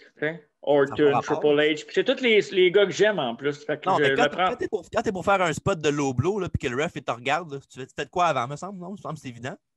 Hey, j'ai déjà vu faire ça dans le ring, moi. Ouais, mais moi, je suis pas Triple H. Je suis pas un gars qui a lutté 10 ans dans sa carrière. C'est vrai que t'es pas Triple H. T'es pas excellent comme lui. Vas-y, continue. Ouais, c'est ça. Peut-être que si j'aurais la fille du boss, peut-être ça aiderait aussi. En tout cas, après ça, Hunter a fait même il a fait un Razor's Edge après ça pour un petit clin d'œil à son compatriote de la clique, Scott Hall. Je sais pas si c'était voulu. Oui. C'est ça, Angle était après ça, il a réussi à faire enfin son moonsault qui a réussi pour un compte de 2. Des bons nearfalls dans le combat, je trouve, à date. Ouais. Le moonsault, ça... il aurait dû finir ses adversaires plus souvent que ça dans sa carrière. Il était beau. Oui, c'est vrai. À part les fois qu'il tombait sur le bras de l'adversaire, genre Hardcore Ali. Là. Ouais, mais on s'en fout, Ben, c'est juste ça arrive à tout le Ali. monde. Ouais. Fait que c'est pas ça le point que je veux apporter. Ok, excuse. Et qu'il manquait des fois. Ça n'a pas rapport avec le gars qui l'a mangé. Ben, il avait juste à bien se placer. Ben oui, c'est sûr. En tout cas, après ça, tu vois, j'étais monté sur le top rope. Non, c'est vrai, avant ça, tu vois, j'étais Angle était extérieur du ring avec Ebner, puis il a essayé de manger un double axe handle, sauf que Angle s'est tassé, fait qu'il a pogné Ebner pour faire un ref down. Après ça, tu vois, j'ai monté sur le troisième corde, puis Angle le suivait sur la troisième corde avec un arm drag après, un très beau spot. Après ça, Angle était réveillé Earl Hebner en bas du ring, sauf que Triple H, il a poussé Angle dans les steps, puis évidemment, Hebner était direct où il y a les steps, qui est comme l'effet domino. Ouais. Après ça, Angle, il veut swinger Triple H avec la ceinture, sauf que Triple H duck, et il fait un pedigree. Il le couvre, mais malheureusement, l'arbitre n'est pas là. Parce que, tu sais, il veut pas, quand Triple H perd un combo, il faut absolument qu'il y ait le pin visuel, hein, évidemment. Pas capable de perdre un match en perdant juste un match tout court. Ça prouve à nos auditeurs comment t'es un yalleux puis que t'es pas partial. T'es pas impartial. Moi, le Triple H des années 2000, 2000 jusqu'à 2005-2006, je suis pas capable. Le powerplay backstage qu'il y avait, puis il faut absolument qu'il fasse des petites affaires dans chaque affaire juste pour que ça le mette en avantage lui. Là. Puis en 2007. Dont à No Way Out, quand il a battu Austin dans un 2-2-3 Three Sage Javel. Quand que Austin, c'est le gars qui challenge pour la ceinture. Pourquoi c'est Triple H qui a gagné le match? Parce que c'est Triple H qui a voulu gagner le match. C'est juste parce que l'autre n'en a pas besoin. Il s'en allait déjà pour la ceinture. OK, puis booker le monde strong pour un gros championnat, tu connais pas ça, toi? Austin n'a pas besoin d'être booké strong, c'est le plus fort. Puis Triple H a besoin d'être booké strong, lui, d'abord. Oui. Oh oui, up and comer Triple H, ben oui. Oui, parce qu'il s'en allait contre Taker WrestleMania après. Wow. Après ça, Triple H va voir Hebner en bas du ring, sauf que Stone Cold Steve Austin arrive. En fait, c'est du payback pour le 3 semaines à Raw parce que Triple H avait empêché Austin de gagner la ceinture contre Kurt Angle. Payback, ce bitch. Et après ça, Austin, il casse la gueule pas mal. Après ça, il rentre dans le ring et il donne un coup de ceinture. Ça va réveiller Hebner, sauf qu'il voit du coin de l'œil que Triple H commence à se réveiller. Fait qu'il fait fuck it, il met Hebner dans le ring, puis il fait un stunner à Triple H, puis il s'en va. Évidemment, Angle rentre tranquillement vers Triple H, il le couvre et Hebner se réveille pour le 1, le 2 et le 3. Toujours champion, Kurt Angle. Oui. Puis c'est ça, comme vous avez pu deviner dans le review, je ne suis pas un très grand fan de Triple H. Oui, on a vu ça. Ouais, parce que quand je dis la vérité aussi. Sauf que je suis capable d'admettre quand je vois un bon combat. Et ce combat-là était excellent. J'ai vraiment adoré ce combat-là. Comme la plupart de ces combats. Non. Dans le temps. N'a pas tes lunettes roses, là? J'ai pas de lunettes roses. OK, c'est ça. Dommage parce que serait sur ta face sinon. Après celui-là, un excellent combat. J'aurais pu me passer peut-être du 5 minutes de Stephanie McMahon et Trish Stratus pendant que les autres sont dans le ring en train de rien faire. Là. Mais en même temps, ça plantait des seeds. C'est ça. Comme la AEW fait. Ouais, je comprends je sais le pourquoi du comment, là, pourquoi ils ont fait ça, là, parce que c'est pour construire la storyline entre Trish et Stephanie. Oui, excellent combat de championnat, très solide comme match. Ouais. Ben, de toute façon, que tu aimes Triple H ou pas, à l'époque, Triple H et Kurt Angle avaient une très bonne chimie ensemble. Là. Je pense que Triple H Angle, ça a été une des bonnes rivalités de Kurt Angle à la WWE. Ça a été bref, par exemple, en tout cas la première fois. Oui, mais ils ont toujours une bonne chimie, toujours des bons matchs, mais il faut aussi dire qu'Angle, c'est un des meilleurs aussi de tous les temps dans le ring. Oui, exactement. Ça aide. Après ça, backstage, on voit l'homme qui a remporté un Fatal 4-Way contre The Rock, Undertaker et Kane à SmackDown pour être le numéro 30, Rikishi. I did it for The Rock. Ouais, le Rikishi heel, pas le Rikishi qui dansait avec Too Cool. Non. Puis ça, on va peut-être en parler une autre fois, plus tard, une autre fois, mais en tout cas, c'est un gros heel turn de Rikishi out of nowhere, on peut l'admettre. Ouais. Ben, je pense qu'il voulait le pusher dans le main event scene, mais ça n'a jamais vraiment donné. Il était mal aussi, là. Ouais, c'est ça. Je pense qu'il avait battu The Rock le mois d'avant, je pense. Ou 2 mois avant ça. Il est dans la même famille, rappelons-le. Oui, la Samoan Dynasty. Voyons. Dynasty, pardon. Ouais, pas l'émission, là. Non. Puis Rikishi se prépare en faisant des squats. Puis, en fond, il se préparait pour son 7e Rumble match de sa carrière. Puis, un fun fact, c'est que Rikishi était le seul lutteur à avoir été 28, 29 et 30e dans le Rumble. Hein? Ouais, j'ai fait mes recherches là-dessus, puis ça a popé, puis je fais, ça veut pas dire grand-chose. Dans le fond, ça veut pas dire grand-chose. Non, ça veut pas dire grand-chose, mais c'est cool. Ouais, c'est quand même c'est un fun fact, comme on dit. C'est un fun fact, ouais, exact. Puis, on se va du côté d'Undertaker qui se prépare lui-même en faisant du shadowboxing. Ouais, c'est ça. Interview time avec Kevin Kelly qui était accompagné de The Rock sous les cris de la foule, qui est électrique pour The Rock. L'homme le plus électrifiant. Oui, exact. Et évidemment, The Rock, il dit « Finally, The Rock has come back to New Orleans ». Avec la foule qui capote, évidemment. Il dit que toutes les shapes, toutes les grandeurs, toutes les couleurs sont dans le Rumble match de ce soir. Mais que tout le monde se demande si Taker et Kane sont ensemble, s'ils sont in cahoots, encore une fois. Comme on a pu voir dans SummerSlam 98 qu'on a reviewé sur YouTube. Oui. Et il dit comme quoi, The Rock, peu importe si Taker veut donner du chocolat à Kane ou si que Taker veut toucher le mamelon, chatouiller le mamelon rouge de Kane, il s'en fout. Ça ne changera pas le fait qu'il va gagner le combat de ce soir, le Rumble match, puis il va affronter le champion de WrestleMania. Et s'il le gagne, ça sera pour la 2e fois consécutive, parce qu'il a battu Big Show l'an dernier. Oui. Même si la fin était botchée, puis c'est vraiment, dans le fond, c'est Big Show qui avait gagné parce que le Rock avait chanté bien avant. Ouais. C'est vrai. Puis c'est ça. Puis après ça, il dit comme quoi ce soir, ça pourrait finir en The Rock et Bull Buchanan. Ça pourrait finir en The Rock et Perry Saturn. Ça pourrait même finir en The Rock puis Stone Cold Steve Austin. La foule explose de joie à l'idée de ça. Mm-hmm. Et il dit qu'il y a plein de possibilités, mais le résultat final va être le même avec The Rock qui va être victorieux. If you smell what The Rock is cooking. Et tu penses que The Rock cuisine. Exactement. Penses-tu que c'est un bon cook, The Rock? Bon. OK. Ben, en même temps, il est bon dans tout, fait que sûrement. Je m'excuse. Sûrement. Après ça, le Rumble match en preview vidéo. En fond, il highlight les principaux acteurs du combat. Mm-hmm. Il y a Rikishi, il y a Kane, Undertaker, Stone Cold Steve Austin et The Rock, évidemment. Let's go, Rumble match. Rumble match, yes, match sir. numéro 5, le Royal Rumble match, comme je viens de dire. Le numéro 1 est Jeff Hardy. Et le numéro 2 est Bull Buchanan du Right to Censor. Oui. À noter que ma blonde écoutait le match avec moi et elle dit c'est bien fatigant cette chanson-là. Ouais, 3 fois dans le Rumble en plus. Ouais. Le pire, c'est que dans ma connaissance avant, je ne savais même pas qu'il y avait une toune en arrière. Je pensais que c'était juste le bruit de Right to Censor qui partait puis il n'y avait pas de musique, mais j'entendais la musique puis il y avait genre un petit beat qui allait en arrière. Je n'avais jamais remarqué avant. C'est subtil en tout cas. Ben bon. Oui, exact. On est là pour des anecdotes aussi. Hein? Ben, il faut, parce que c'est ça. Moi, c'est ça qui m'intéresse du podcast. C'est ça qui m'excite, c'est ça qui m'allume. T'aimes ça être informé? J'aime ça être informé, puis le mamelon rouge de King, ça, tu vois, je ne le savais pas. Pour vrai, t'avais pas vu ça? Ben non, mais je savais pas qu'il y avait un mamelon rouge. Ben, c'est le Big Red Machine. Ouais, mais en dessous de son... Non? OK, parfait. On aura dit à combien de malaise, là? Les beaux malaises 2.0. Sur TVA bientôt. Parfait. Après ça, avec Caméra Café aussi. Ed Scissors de Jeff Hardy pour commencer. Oui. Avec Bull qui fait une clown tout de suite après. Les deux se bataillent back and forth jusqu'à temps que le numéro 3 arrive et c'est Matt Hardy, le frère de Jeff. Fait qu'il y a un avantage pour les Hardy Boys. Le frère de l'autre. Oui. Après ça, il y a un Poetry in Motion du duo. Pour après ça, sortir Bull Buchanan du combat. Moi, je l'aimais, Bull Buchanan. Je trouvais qu'il était bon. Oui, pour un big guy, là, il était agile quand même. Oui, bon big guy. On l'avait vu aussi dans notre review du Survivor Series 97, le Screwjob. Il était dans Truth Commission. Oui, c'est vrai. Oui. Je les avais en bonhomme de lutte, la Truth Commission. Je sais. T'avais pas mal de monde en bonhomme de lutte, m'a dit. Oui, m'ennuie de ce temps-là. Dommage, je ne les avais pas gardés. Épais. Oui. Ah ouais, su.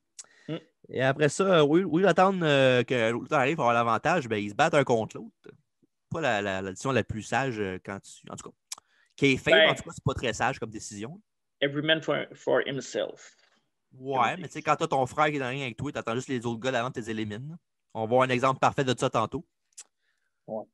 Après ça, Le numéro 4 est Farouk des APA. Damn. Et Farouk avec un double clothesline aux deux Hardy Boys. Après ça, les Hardys ont pris le dessus avec un twist of fate et un Swanton Bomb pour après ça sortir M. Farouk du combat. Oui. Damn! Après ça, Matt Hardy lance Jeff, mais il tombe sur ses pieds à l'extérieur du ring. Puis après ça, les deux commencent à se battre. Jusqu'à là que le numéro 5 arrive avec un des grands favoris pour les Rumbles de ce soir, Drew Carey. C'est une joke. C'est ça. Il arrive, puis pendant qu'il fait son entrée, les Hardy Boys se battent dans le coin pendant que lui, il regarde, il trouve ça drôle dans son coin, il rit des autres. Là, puis, let's go, les gars, lâchez pas. Ouais.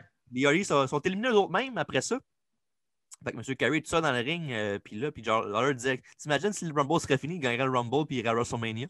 Ouais. Et après ça, le numéro 6 fait son entrée, et c'est Kane! Oh my God! Pauvre Drew Carey. Le frère de l'autre, on avait planté les Steves plutôt backstage. C'est ça, moi, je trouve que en même temps, c'est pas plate, là, mais qui ont vendu le punch, là.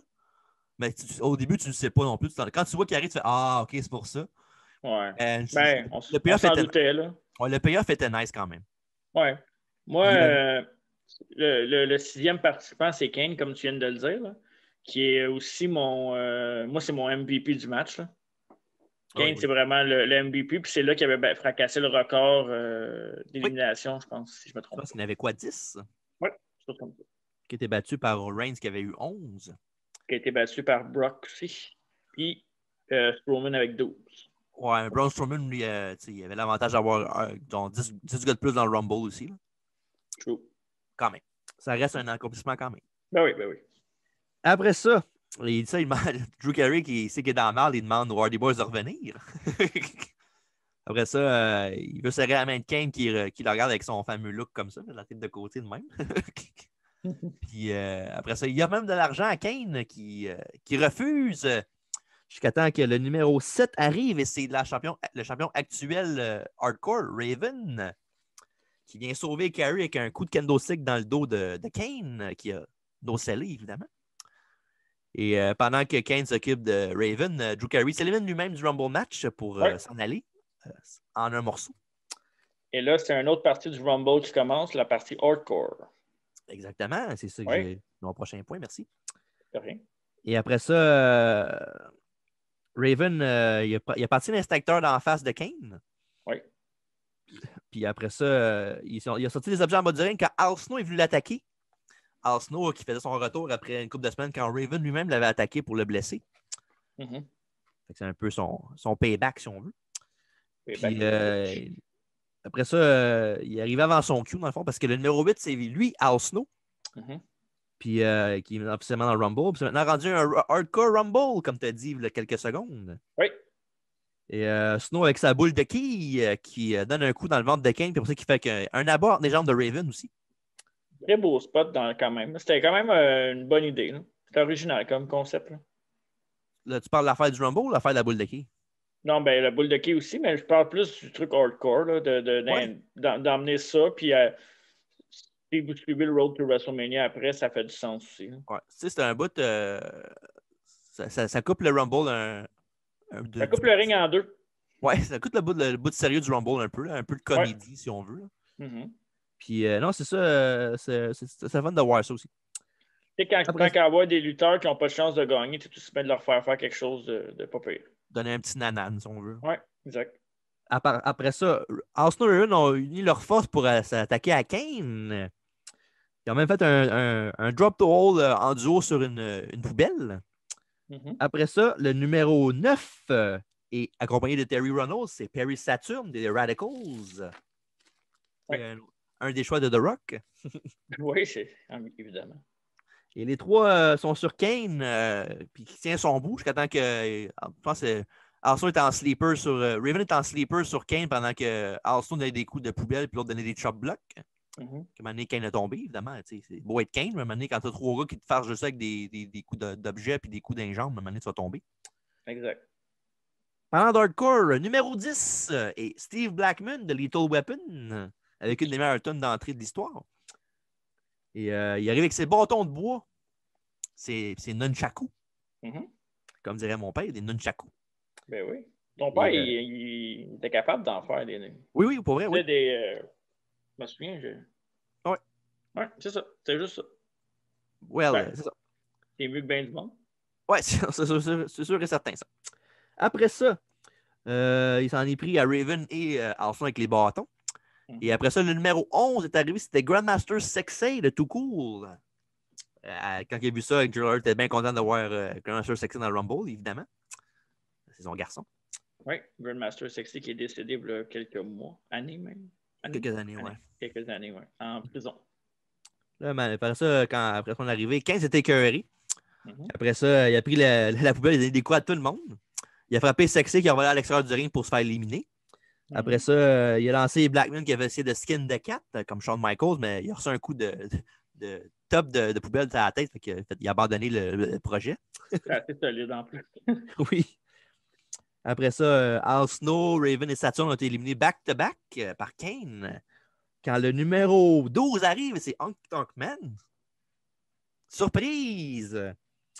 Il veut chanter sa chanson et puis il dit à Kane de lui donner un moment pour faire ça. Évidemment, après sa performance, Kane a pris la guitare puis il a smashé dans la face. Après ça, il a fait, c'était assez prévisible. Après ça, il a fait un changement de tête puis non, je veux pas savoir de ta musique. Pour ensuite l'éliminer du combat. Et après ça, le numéro 13, les choses sérieuses, The Rock, Lucky Number 13, DJR. Ouais. Puis la foule a explosé à l'arrivée de The Rock. Jumping clothesline sur Kane. Après ça, il a été essayé de le sortir, mais Kane a mis les breaks. Puis donné un clothesline à The Rock pour le mettre par terre. Le numéro 14, du Right to Censor, The Good Father. Il va directement sur son ancien partenaire de Nation of Domination, The Rock. C'est ce que j'allais dire. Oui. C'est bon, très bon point. Je suis content que tu l'amènes. Parfait, merci. Je suis content que tu l'amènes toi aussi. Il était aussi dans le passé Kama Mustafa. Oui, exactement. Et Papa Shango pour les. C'est ça que tu allais dire aussi? Ben ouais, Papa Shango. Ah, parfait. Ouais. Fait que c'est ça. Puis évidemment, The Rock, ça n'a pas été long qu'il l'a éliminé avec un punch. Son fameux regarde son punch puis il crache sur sa main. Là. Évidemment. Alors, on est rendu encore avec Kane et The Rock tout seul. Ouais. Puis Kane a écrasé The Rock avec un sidewalk slam tout de suite après. Alors que le numéro 15 est Taz. Il n'était pas accompagné de Ricky Starks, mais il était là, Taz. Fait que je le dis, j'avais pas le choix. Ah ouais. Et aussitôt arrivé, Kane le place sur le troisième corde puis il donne un punch pour le crisseur à l'extérieur du ring. Je rappelle que l'année d'avant, Taz avait fait son début au Rumble contre Kurt Angle et il avait gagné clean par soumission. Un an, ça peut changer vite. Hein? L'année d'après, c'est un jambon dans le Rumble. Hein. Ça doit être parce qu'il est trop petit, j'imagine, en Vince. Ouais. Très bon lutteur en plus, Taz. Oui, ben oui. Qui est un bon mec. On le sait, on le voit aujourd'hui à AEW. Oui. Après ça, The Rock, il va d'un Samoan Drop sur Kane quand le numéro 16 arrive et c'est Bradshaw. Puis un petit tangent un peu, là, si on veut. Là. Je voyais The Rock qui interagissait avec Bradshaw dans le ring. Là. Puis, me semble que c'est un match qui aurait été intéressant à voir le JBL qu'on connaît aujourd'hui contre The Rock de ce temps-là. Il me semble que l'échange de promos auraient été excellents, les deux, moi, je pense. Oui. Puis le match aurait été décent. Il n'aurait pas été mauvais, c'est sûr. Oui, The Rock vend bien. L'autre, il est stiff. Et l'autre, c'est quand même un lutteur honnête, là, je pense. Oui, je pense que ça aurait été intéressant à voir un match JBL contre The Rock. Oui. Puis JBL, c'est un gars vraiment détesté. Pas juste parce qu'il est ill, parce qu'il est détesté aussi. Ouais, backstage. Un peu un bully, si on veut. Ouais, puis The Rock, ben, on sait, c'est The Rock. Là. Ouais. Ouais, c'est vrai. Kane prend le dessus, le numéro 17 arrive et c'est Albert avec la tune de TNA qui part. Pas la fédération. Ah, t'es 40 cette tune-là. Ok, excusez. Je me suis un peu emporté. Oui. Kane est proche d'éliminer The Rock, mais en vain. Bradshaw avec un big boot sur Albert et le numéro 18 arrive et c'est Hardcore Ali. Il aurait dû arriver avant, en tout cas. How you like me now? Oui. Après ça, un Baldo Bomb de Albert sur Kane. Un spot impressionnant. Baldo Bomb, c'est tu pognes le gars de même par le cou, tu le lèves en haut, et tu t'assieds avec en powerbomb. Un genre de Sky High, si on veut, mais en tenant la gorge. Ouais, exact. Après ça, il a même fait tomber Kane avec un bro kick après. Ben ouais, mais c'est correct. Ton Kane, il a vendu pas mal pour lui. C'était beau à voir. Ben, il était bon au Japon, lui. Oui. Giant Bernard. Oui, c'est exact. Le numéro 19 est K-Quick. Ah non, get rowdy, baby. K-Quick qui est connu sous le nom de... R2. Oui, maintenant, évidemment. Oui. Puis, on voit en 2001 puis en 2021, il n'a pas changé pour 2 cents. Hein? Non. C'est quoi qui a Puis- déjà été champion TNA mondial? Oui, c'était un des premiers en plus. Oui. C'est le deuxième, en fait. Oui, c'est le deuxième, en fait. Il avait battu Ouais. comme tu dis, Ken Il a Shamrock. battu Ken Shamrock, ouais. Oui. Et après ça, Bradshaw avec un powerbomb en même temps que Kane fait un power slam à R. Crowley pour un genre de spot en duo sans le vouloir. Ouais. Après ça, le numéro 20 est Val Venus pour terminer le bloc Right of Censor du Rumble. Il était temps. Et... Oui. En fait, Ouais. c'était pas Bob Venus, c'était Chief Marty, non, dans ce temps-là? Non, c'est Non, encore Chief Bob Marty, c'était après, ouais, c'est vrai. Ouais. Excuse. Quand il était avec M. Eric Bischoff. Il a reçu un spinebuster de Kane en partant. Okay. Numéro 21 est le champion européen, M. William Regal. Regal qui arrive, j'ai aimé comment il rentrait. Là, il fait saluer à la foule avec un sourire. Il s'en tournait, il était en tabarnak. Après ça, autour de The Rock de faire un spinebuster à Val Venus. Alors que le numéro 22 est Test, un de tes préférés. Oui, toi aussi. Oui, j'aimais bien Test. Mais un peu moins que toi, mais j'aimais bien Test aussi. Ouais, c'est vrai. Et aussitôt arrivé, il sort William Regal les hostilités. Et ça a buildé un match entre les deux pour le championnat européen que Tess a remporté. À WrestleMania X7. Non, c'est arrivé Non, avant. À WrestleMania X7, c'était contre Eddie Guerrero qui s'est battu. Ouais, excuse, je m'excuse. Ouais. Regal, c'était contre Jericho. Ouais, exactement. Oui. Ouais. Parce qu'il avait pissé dans son thé. Après ça, le numéro 23 est le Big Show qui faisait un retour dans ce temps-là. Oui, c'est vrai, c'était un surprise entrance. Oui, il avait été envoyé à la Ohio Valley Wrestling, le club école de la WWF, pour du seasoning, si on veut. Ouais. Pour faire dessus un peu de poids.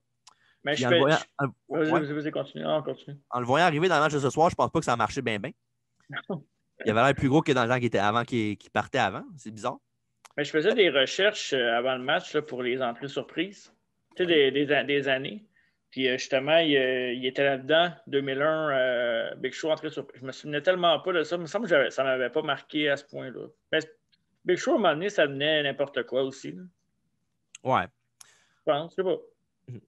Puis, aussitôt arrivé, il a pris K-Quick en press slam, puis il l'a sorti du ring. Puis, après ça, il n'y a personne qui est venu le courir pour la 24/7. Je trouvais ça bizarre. Après ça, il a pris tout le monde dans le ring, un peu d'humour. Il a pris tout le monde dans le ring pour faire un choke slam. Oui. Sauf qu'il a frappé un mur quand il a pris The Rock, parce que The Rock, il a donné un low blow. Après ça, il a fait un close-line, puis il l'a sorti du Rumble. Avec Big Clean Show, cette fois-là. Ouais, avec Big Show, en fond, officiellement, oui. Puis Big Show avec une bonne présence, mais qui a été de très courte durée. Ouais. Et après ça, le numéro 24 est Crash Holly, pendant que Big Show punk The Rock qui fait un choke slam à travers la table. Il était fâché. Oui. À noter que The Rock n'est pas éliminé à ce moment-là. Non. Après ça, les lutteurs dans le ring se sont mis toute la gang sur Kane, qui était là depuis quand même un bon moment dans le Rumble, fait qu'il était dû. Il est arrivé numéro 6, on est rendu au numéro 24, c'est ça? Au numéro 25, oui, fait que ouais, c'est quasiment 40 minutes qu'il est là. Ouais. Et pour un gars comme Kane, c'est pas un petit accomplissement. C'était les meilleures années de Kane, par exemple. Oui, il était en shape, Kane. En maudit aussi. Là. Ouais, c'était dans son prime. Là. Ouais, exact. Puis ça, ils l'ont dans les cordes. C'est que le numéro 25 arrive et c'est son frère, The Undertaker. Oh, qui arrive en moto. Oui. Est-ce qu'ils sont ensemble? Est-ce qu'ils sont pas ensemble? Qui arrive en moto, parce que dans ce temps-là, c'était l'American Badass, c'était pas le Deadman. Faut le préciser, parce que des fois, on sait jamais. Ben oui, c'est important. Et après ça, il aide son frère de destruction, tout de suite en partant. Puis il clean house, là. Bradshaw, Crash Holly, Albert, Arthur Holly et Val Venus sont fait tous sortir un après l'autre. Mm-hmm. Et les deux se font face, sauf que Kane, maintenant dans le Rumble depuis 40 minutes, comme j'ai dit il n'y a pas longtemps. Et le numéro 26 est Scotty Tuati avec, croyez-le ou non, un de mes bouts préférés du Rumble match. Je m'explique. Vas-y. Scotty arrive avec des gros yeux parce qu'il voit dans le ring qu'il y a Kane et Taker qui l'attendent, puis il sait que c'est quand même important. C'est un title shot à WrestleMania qui est en jeu. Fait que là, il est là, il arrive, puis les commentateurs sur le micro, ils disent fais un U-turn, puis va-t'en, là, tu vois bien que tu n'as aucune chance. Ouais, exact. Il arrive tranquillement, il enlève son manteau tranquillement avec Taker et Kane qui l'attendent, puis il arrive dans le ring, puis il se fait péter la gueule. Le double showtime, il se fait éliminer. J'aimais ça parce que ça a montré de l'importance du combat. Puis en même temps, il a vendu le fait comme quoi il c'est de la bad luck. Arrivé dans le ring, tu as Taker et Kane qui t'attendent là, ensemble. Là, je trouve qu'il a bien vendu l'effet de peur, si on veut. OK. Je sais pas pourquoi. Ouais. J'ai aimé ça. Me semble de donner un petit peu trop d'importance à ce moment-là. Ouais, c'est comme dire que ton meilleur match à la soirée, c'est Bam Bam Bigelow contre Big Boss Man quand il y a Bret Hart contre Razor Ramon et Shawn Michaels contre Marty Jannetty. Là. Chacun ses goûts. Hein. C'est ça. Pour ceux qui ne savent pas de quoi je parle, Rumble 93 sur YouTube, Spotify et Apple Podcast. Et Fall Brawl 96 aussi. Exactement. Oui, c'est ça. Parfait. Oui. J'étais rendu où? Numéro 27.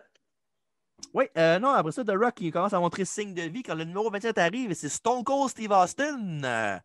C'est pas vous autres que je fais ça, là, c'est Austin. Oh, ouais. Faut le préciser.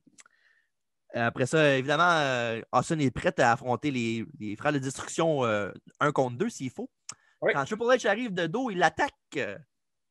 Et c'est ça. Donc, il m'amène un peu. Il pitch un guardrail. Je pense qu'il pitch même dans un genre de toolbox, si on veut. Oui. Là, c'est là qu'Austin il est busted wide open, de Crimson Mask. Mais ça m'étonne que tu ne m'as pas dit que là, Triple H s'est mêlé du combat parce qu'il faut qu'il apparaisse dans tous les combats. Mais non, parce qu'Austin a été intervenu dans son match de championnat juste avant. Ouais, mais au commentateur, là, ce qui arrivait, c'est que Jerry Lawler disait ben c'est correct, il est intervenu dans son combat, puis tout, c'est normal qu'il fasse ça. Sauf que JR, évidemment, Austin, c'est son boy. Il a dit ouais, OK, puis il y a 3 semaines, quand c'est Triple H qui a fait ça, c'est censé être correct, il faut qu'il tourne l'autre joue. Là. Il dit ben oui, il faut qu'il fasse ça. Puis il dit qu'Austin ne fera jamais ça, puis tu sais très bien que c'est Don't Trust Anybody, puis il ne laissera pas ça aller, là, cette affaire-là. Mm-hmm. Fait, dans le fond, dans la tête de JR, il était quitte avec ce qu'il a fait plus tôt dans la soirée, mais dans la tête de Jerry Lawler, c'était normal. En tout cas. Ouais, c'est ça. Puis pendant que Austin, on voit qu'il saigne profusely. Abondamment. Oui. Le numéro 28 est The One Billy Gunn, Youpi. Hey! Je vais juste taquiner Dave, c'est pas grave. Il est bon, Billy Gunn. Il est correct. Il est pas Merci. mauvais, il est pas bon, il est pas mauvais. Il est correct. Ben, c'est correct, j'ai le droit. Il y avait juste une drôle de couleur de cheveux dans ce Rumble. Et Hunter se fait sortir par les arbitres pendant qu'on voit Austin qui pisse le sang. Mm-hmm. Après ça, The Rock remonte dans le ring pendant ce temps-là aussi. Puis Taker avec un DDT sur The Rock quand le numéro 29 arrive et c'est Haku. Oui. Haku, ah ouais. Oui. Puis Haku surprise. Entrée surprise. Haku qui était Ming à la WCW. Oui. Une semaine avant le Rumble, à WCW Sin, le pay-per-view de WCW, il avait gagné la ceinture Hardcore. Fait que c'était le champion actuel Hardcore de la WCW. Sauf qu'il a fait une apparence ce soir parce que son contrat était fini. Fait que, dans le fond, il est parti d'une fédération étant champion pour aller à la WWF. En bout de ligne, ça n'a rien changé. Là. Non, c'est juste Haku. Ouais, mais quand même, c'est une belle surprise quand même. Après ça, il a fait équipe avec Rikishi. Ce qui est une équipe qui n'a pas duré longtemps parce que Rikishi s'est blessé. Mm-hmm. Les deux avaient une rivalité contre Taker et Kane, évidemment. C'est vrai. Puis c'est ça. Après ça, Taku a foncé sur Taker. J'ai mélangé 2 mots. Ouais. Et ensuite, Kane. Après ça, la foule scanne le nom de Austin pour le réveiller de sa torpeur. Et après ça, voilà le numéro 30, Rikishi. Ça, il voit Austin qui est en train d'essayer avec les barricades pour se relever. Puis il dit on va pas y casser la gueule facile. Aussitôt qu'il pogne, Austin a un regain d'énergie. Puis il commence à y crisser une volée pour le remonter dans le ring. Après ça, Austin, il stomp un mudhole dans Billy Gunn. Mm-hmm. Mais l'année d'avant, c'était l'année d'avant que Rikishi a frappé Austin avec le char. Je pense en 2000. 99. Hein? Oui. C'est pas 2000? Non, 99 Survivor Series. C'est en 2000 qu'ils ont fait le reveal. Ouais, c'est vrai. Puis c'est ça. Après ça, Austin a éliminé Haku après. Ouais. Puis c'est un chokeslam de Taker sur Rikishi. Puis pas longtemps après ça, Rikishi a réussi à sortir de sa torpeur. Il a donné un super kick à Undertaker pour l'éliminer du combat. Undertaker ne gagnera pas le Rumble de ce soir, malheureusement. Il a été éliminé par son chum, oui, Rikishi. Du BSK. BSK, oui, exact. Et après ça, Rikishi a placé The Rock pour un banzai drop, sauf que The Rock s'est relevé et il a crissé un low blow pour le sortir du match après. Bon spot. Oui. Fait que Rikishi qui se fait éliminer malgré l'avantage du numéro 30. Mm-hmm. Et après ça, on se retrouve avec le Final Four. Steve Austin, The Rock, Kane, Billy Gunn. One of them is not like the other.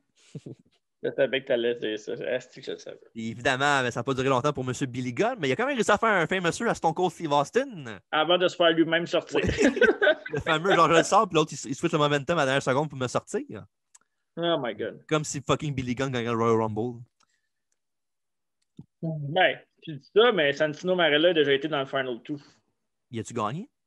Il était dans le Final 2 avec Alberto Del Rio. Je suis pas sûr que ça Y soit a-tu bien gagné? mieux. Y a-tu gagné? Je viens de dire qu'il ne gagnera pas le Rumble. Y a-tu gagné le Rumble match Santino Marella ou non? Et Alberto Del Rio. Voyons, on a bien de la misère avec ça, ça le dit. Alberto Del Rio. Ça, c'est un... Non, t'as dit Del Rio, là. C'est un sale Perro, ça. Ouais, c'est un perron en estime. Il faut finir sur le perron, d'après moi. Après ça, Rock et Austin se regardent chacun dans leur coin et la foule, sachant ce qui se passe, et sort de leur gond complètement. Ils deviennent fous. Les deux plus grosses stars de l'époque. Oui, exactement. Et après ça, Austin, Rock a tenté un Rock Bottom qui était bloqué avec un coup de coude de Stone Cold, qui a fait un stunner qui était réussi. Avec évidemment, le Rock a fait son fameux bump en chandelle. Ouais, ouais, le petit pirouette par en arrière. Oui, exactement. C'est une affaire qu'on faisait dans le temps qu'on était plus jeune aussi. Oui, évidemment. Oui. Et après ça, pas longtemps après ça, le Rock était capable de faire son Rock Bottom à Stone Cold pour de vrai cette fois-ci. Oui. Puis Rock a sorti Kane, mais entre la 2 et la 3, fait que donc Kane est encore dans le combat officiellement. Le Rock, après ça, Austin dans les cordes, il tient en position de slam pour le sortir du ring. Quand Kane arrive pour les sortir les deux, sauf que seulement The Rock s'est fait éliminer pendant que Austin tient bon. Donc, Final 2. Oui. Après ça, Kane a réussi à faire son choke slam à Stone Cold. Ça, il a fait son tonne pour dire que c'est la fin. Sauf que Austin, il a donné un bon coup dans les deux jambes, bien placé. Oui. Et après ça. Il a cherché une chaise. Oui, il a fait Kane était sur une chaise, évidemment, oui, après ça. Ouais. Puis Austin a réussi à faire son stunner à Kane, qui après ça, il s'est levé en zombie, comme Taker et ils font d'habitude. Sauf qu'après ça, Austin, il a pris la chaise, il a donné 3 coups de chaise à Kane pour se donner un élan dans les cordes et sur le retour, faire un close à Kane pour l'éliminer du combat et gagner le Royal Rumble match. Pour la 3e fois.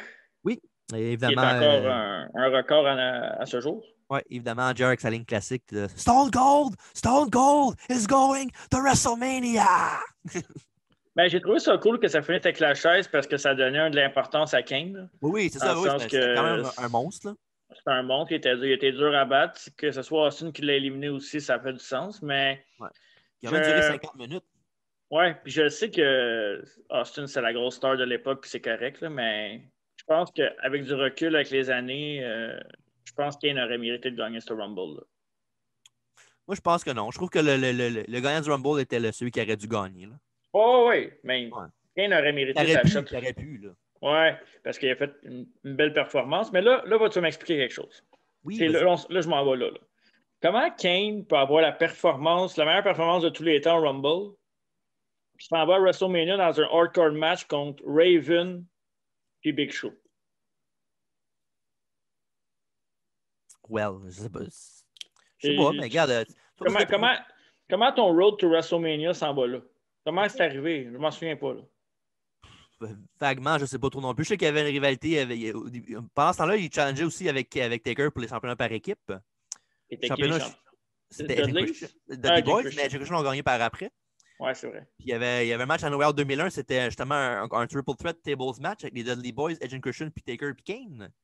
C'est dans ce match-là qu'Aku et Rikishi sont venus intervenir pour empêcher Kane et Taker de gagner. Fait ils ont eu leur blow-off avec eux autres à SmackDown. Puis que match qu'évidemment Taker et Kane ont gagné. Puis après ça, ben, ça s'est transformé en Hardcore Championship match là, pour des raisons que ça a donné de même. Là.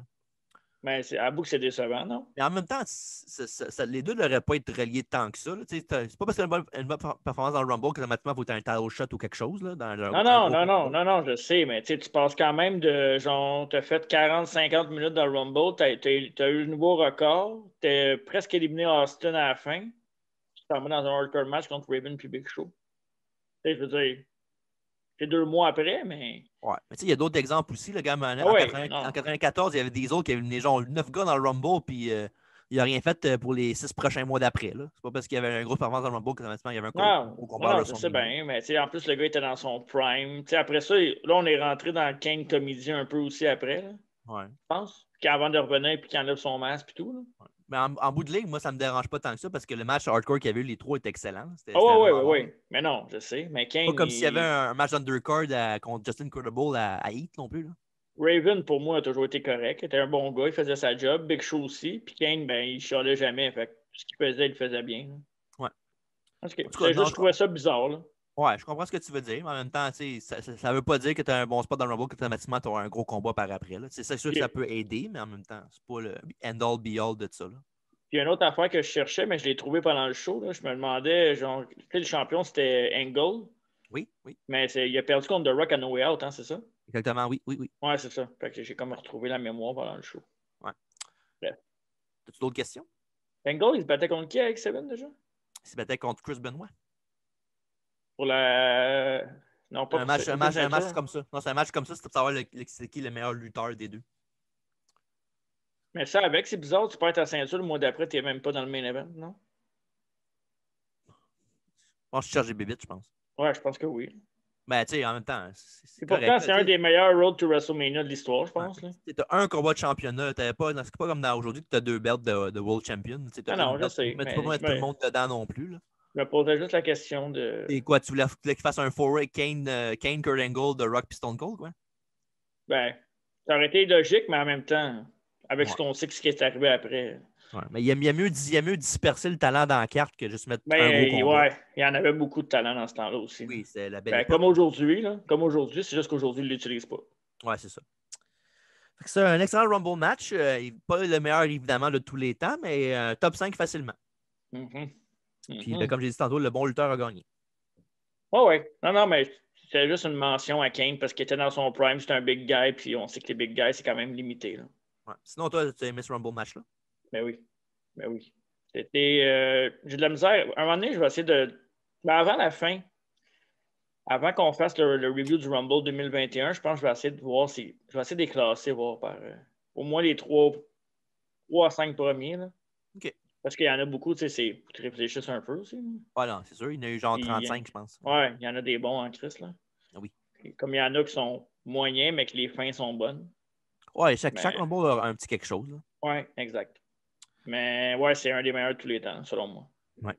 Fait que c'est ça, Rumble 2001 qui se termine avec Austin, victorieux de l'édition du Rumble de cette année. Ouais. Puis on est rendu à la fin de notre review avec évidemment le match of the night. Je te laisse commencer. Facile. Ladder match. Oui, évidemment, moi aussi. Je vais avec ça aussi. Wow. Tu pensais que j'étais pour dire ça? Ben oui. Ouais. Hey. Tu n'aurais pas pu dire autre chose. Là. Honnêtement, tu n'avais déjà parlé. Ouais. Moi, je n'étais pas sûr, mais quand je l'ai vu, je faisais OK, ouais, c'est sûr. Et je peux pas mettre d'autres matchs. Là. En même temps, c'est sûr que un ladder match, c'est sûr que ça aide. Quand ouais, mais ça peut nuire aussi. Ah, ça, c'est sûr. Ouais. Mais j'ai vraiment aimé aussi le combat de Angle contre Triple H aussi. Ouais. C'était mon runner-up. En même temps, c'est facile aussi comme runner-up. Il y a 5 matchs. Ouais, il y a 5 matchs aussi. 5 matchs, dont un match que c'était plus une affaire de storyline que d'autres choses. Mais c'était une solide carte, ouais. Puis le paiement de la soirée, mais je vais le dire, facilement, c'est Ivory contre China, c'est sûr. Facile aussi. Ouais, c'est ça. Fait que mon nom est rendu à la note du show. Oh, c'est là que les débats commencent d'habitude. Pas sûr qu'on va avoir un gros débat, moi. On le dit-tu en même temps? Non. Pourquoi ça? Parce que c'est excitant. Moi le dire, OK? Moi le dire OK, vas-y. Mais ma note du Royal Rumble 2001 est la note magnifique de 9 sur 10. Excellente note. C'est la même que toi, c'est ça? Non. Ah. 8.5 pour moi. Oh, OK. Mais c'est excellent pareil. Là, je veux ouais, dire. Mais ouais. Hey, on ne pouvait pas donner en bas de ça. Là. Ouais. S'il y aurait, mettons, il y aurait un autre match que China contre Ivory, puis ça aurait été un match quand même solide. Là. Ça aurait été. J'aurais peut-être accroché le 10, mais peut-être. Ouais. Mais bon, c'est quand même très bon. 9 pour moi et 8.5 pour toi. Fait que c'est ça. Avant qu'on passe au quiz, tu as quoi à rajouter sur le Rumble 2001 ou on a fait le tour, je pense? J'ai eu bien du fun à l'écouter. C'était aussi notre prime de notre époque, de notre jeunesse. Là. Je veux dire, on a vécu le prime de Rock Austin, Taker, Kane, Angle, Triple H. T'es assez chanceux pour vivre ça. Fait que Non, c'est le fun. Ça donnait des souvenirs de l'époque, de comment on le voyait à l'époque, puis maintenant, c'est des affaires qui sont différentes, évidemment, mais non, c'était à l'époque et ça reste un des meilleurs Rumble. Puis comme je te dis, je pense le Road to WrestleMania que je trouvais un peu bizarre, mais que quand tu regardes la carte d'X7, il y avait tellement de talent. Bottom to top ou top to bottom, appelle ça comme tu veux. Top to bottom, ouais, c'est ça. Genre, je pense X7, on l'avait noté comme quelque chose comme 9 sur 10 quand on l'avait fait. Là. Fait que, écoute, c'est ça. Ouais, fait que un très bon show, puis je vous le conseille fortement de regarder le show au grand complet. Sur le WWE Network ou illégalement quelque part sur le net. WWE Network, c'est bon. OK, parfait.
Fait que c'est ça, aujourd'hui, un quiz en solo. Oh, moi contre moi? Mon ami. Hey, je suis bon dans ces quiz-là, il n'y a pas de pression. Je peux perdre ou gagner. Il est quand même un peu tough, l'ami, je trouve. OK, parfait. Ça veut dire que je ne l'aurai pas. Parfait. Une coupe de fête, ouais, ça veut rien dire, ça. J'ai pas de pression. Parfait. Êtes-vous prêt? Non, j'ai dit, êtes-vous prêt? Are you ready? Moi, Question uno. Au Royal Rumble 1991, oui. Quel ancien champion de la ECW était dans le Rumble match? Attends une minute. Royal Rumble 91? 91, oui. C'est ça que tu as dit, OK. Quel ancien champion de la ECW était dans le Rumble match? On n'a pas déjà fait cette question-là, non? Non. Peut-être, non? OK. Excuse-moi. Je pense pas. Je vais dire Shane Douglas. Et c'est une bonne réponse! Oh! T'avais-tu pour vrai? T'as pris un guess? Mais non, on l'a déjà fait. Mais non. Ben, en tout cas, sinon, je le savais. C'était assez clair dans ma tête. C'est bon. Eh bien. Alors, question d'os. T'as peut-être trouvé une vocation aussi? Me battre contre moi-même? Ouais, c'est ça. Pas avoir de position. Question d'os. Pardon. Oh, Question d'os. Tu m'as tellement ri, j'ai perdu la voix. merci. Au Royal Rumble 99, Chyna était la première femme à être dans le Rumble match à vie. Qui est-ce que Chyna a éliminé avant de se faire éliminer par Stone Cold elle-même? Hmm. Pense Je au sais storyline de l'époque. Ouais. 99. Hein. Je pense pas que c'était lui, mais. Je sais que c'était quand même un big guy, là. Il me semble. Ça fait pas de sens, ça. Je vais dire. Non, j'allais dire Big Show, mais je vais pas dire Big Show. Je vais dire Buchanan. Non, malheureusement, c'était pas loin de ton affaire de Big Guy, là, mais c'est pas Big Show ni Bull Buchanan, c'était Mark Henry. Ah, Dans le temps qu'il a cruisé, là. ouais, ah ouais. Section Je me souvenais pas que c'était dans le même temps. Mais... OK. Question 13. Mm-hmm. Au Royal Rumble 2002, qui étaient les 4 lutteurs qui ont fait un retour dans le Rumble match? Ah, ouais. Tu me l'avais dit en plus, cette question-là, que tu la ferais. Ouais, il y avait. Il y avait Goldust. En plus, c'était tellement clair pour moi. Ouais, j'aurais dû checker la dernière fois. Ben oui. Mais je me souviens, en plus, c'est pas dur, en plus, cette question-là. Je sais pas pourquoi j'hésite. Attends. En plus, je vois tellement les promos. Là. Ouais, genre, coming back in the Rumble, telle personne. Il y en a qui sont morts là-dedans, là, mais. Goldust, il était là. Ça, Goldust, c'est un sûr certain, il était là. Je te le donne, là. Il est là. Callis! Pourquoi? Val Venus? Correct? T'en manques 2. Ouais, je sais. Callis cherche le mort. Malaise numéro 5. What? C'est qui? Hey, j'ai un blanc, là, solide. C'est tellement con, parce que j'ai essayé ces 4-là en plus. Là. Putain, man. Hey, je suis même pas capable de te dire 2 autres. Prends des gaz au pire. C'est ça que je vais faire, là, mais.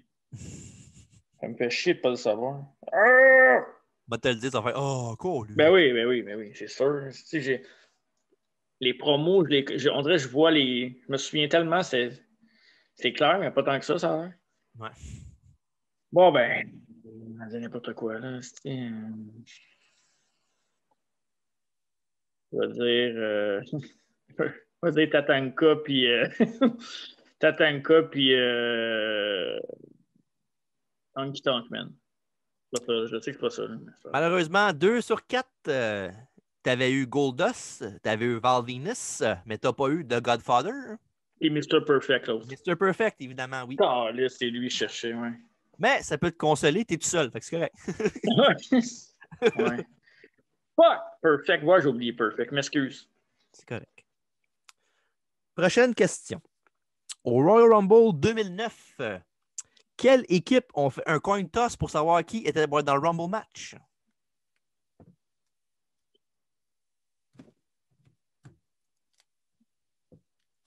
C'est un indice? Pas vraiment te donner un indice pour ça. Là.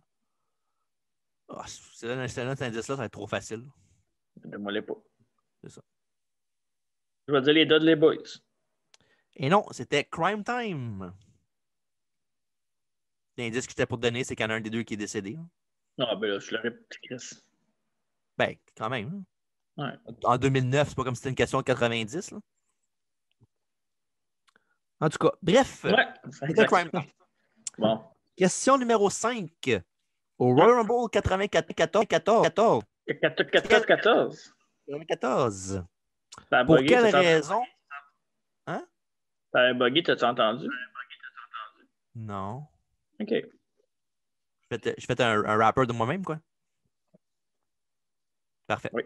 Question numéro 5. Au Rumble 94.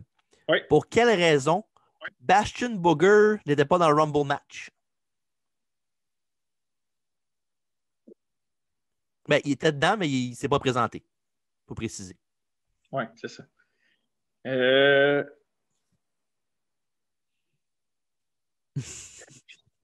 goût de dire quelque chose de vraiment stupide, mais je vais le dire parce que j'ai aucune idée c'est quoi. Parce que il y a un problème de visa. Non. Parce qu'il avait trop mangé et il était malade. Ah, ben tu vois, c'est aussi con. C'est Bastion Booger, tu sais. Ouais, je sais bien. Mais il avait fait ça pour une raison, là. C'est Pourquoi? parce que c'est dans ce Rumble-là que Bret Hart s'était blessé à la jambe avec l'affaire d'Owen Hart, là. Ouais. Kick your leg out of your leg. Puis Bastion Booger était dans le Rumble, fait qu'il il est pas arrivé. Fait qu'ils ont dit, ça devait être le numéro de Bret Hart, j'imagine, malheureusement, pour pas être du combat. Puis 2 spots après, il est arrivé. Puis finalement, c'était pas lui, c'était Bastion Booger qui était malade. Ouais. C'était pour vous montrer, c'était pour faire un genre de cliffhanger, si on veut. Là. Dire comme quoi, Bret n'est pas dedans, malheureusement. Puis quand il arrive, la foule fait Yes, il est dedans! Voilà. Question numéro 6. Ah, pas bien. Au Royal Rumble 2004, quel lutteur Mick Foley a-t-il attaqué backstage pour prendre son spot dans le Rumble match? J'ai des choix de réponse. Ah, vas-y. Est-ce que c'est A, Albert, B, Landstorm, C, Test ou D, Rhino? Landstorm. Mauvaise réponse, c'était Test. Il avait attaqué backstage pour prendre son spot pour aller affronter Randy Orton. Ouais, ça, je me souviens. En tant qu'il est à rivalité contre. Là. Ouais. Une des meilleures rivalités de Randy. Oui. Question 7. Au Royal Rumble 2016, contre qui, on va dire comme faux, moi, Alberto Del Rio a défendu sa ceinture ça, je l'ai pas dit comme faux, par exemple. Des États-Unis. T'as voulu rire de moi, Tinto. Ouais, c'est vrai. Turnaround is fair play. As-tu des choix de réponse? Oui, content que t'en parles. Yes. Choix numéro A, est-ce que c'est Rey Mysterio? B, Kalisto? C, Sin Cara? Ou D, Dolph Ziggler? C'est genre les 4 gars qui se battaient contre dans l'année au complet tout le temps. Et voilà, ça, j'ai dit ces choix-là. Ça peut être Pas une patate n'importe qui est qui. là-dedans. Ah, non, c'est ça. Je vais dire Kalisto. Ah non, attends. Excuse. Je vais dire Sin Cara. Excuse. C'est une mauvaise réponse. La réponse était Kalisto. Bravo. Bravo. Plus capable. C'est tout le temps ça qui arrive. Oh, je suis plus capable. Et là. Ouais. La prochaine, c'est une facile. OK, parfait. Une chance. Question Ocho. T'as de la misère à des Royal Rumble à soi. Ouais. Au Rumble 2013, régler le problème. C'est ça, hein? Au Rumble 2013, contre qui CM Punk a défendu la ceinture WWE?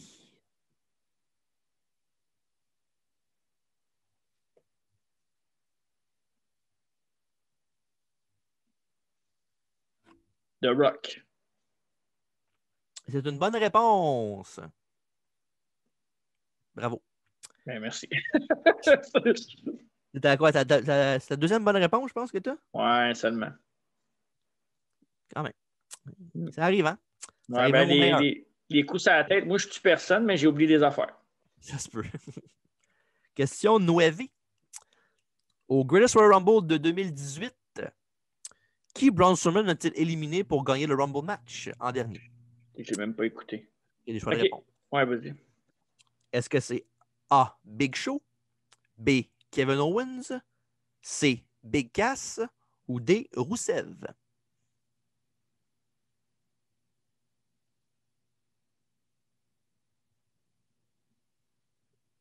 Je vais dire Big Cass. C'est une bonne réponse. La langue était poussée, là. C'est un peu hasard, je ne le savais pas. OK. Question numéro 10, la dernière question. Mais en fond, j'ai une question bonus après pour toi, pour le fun. Oh yeah! Au Royal Rumble 96, Razor Ramon a perdu son championnat intercontinental contre Goldust. Qui a intervenu dans le combat pour faire perdre Razor Ramon? J'ai pas le choix de réponse. 96, hein, tu dis? Oui. Le monde a perdu contre Goldust. Oui, en effet, oui. Qui était à l'époque, c'était un upset. Goldust? Oui, qui avait battu Razor pour le championnat. Ouais, c'était un upset. OK. Ouais, j'imagine.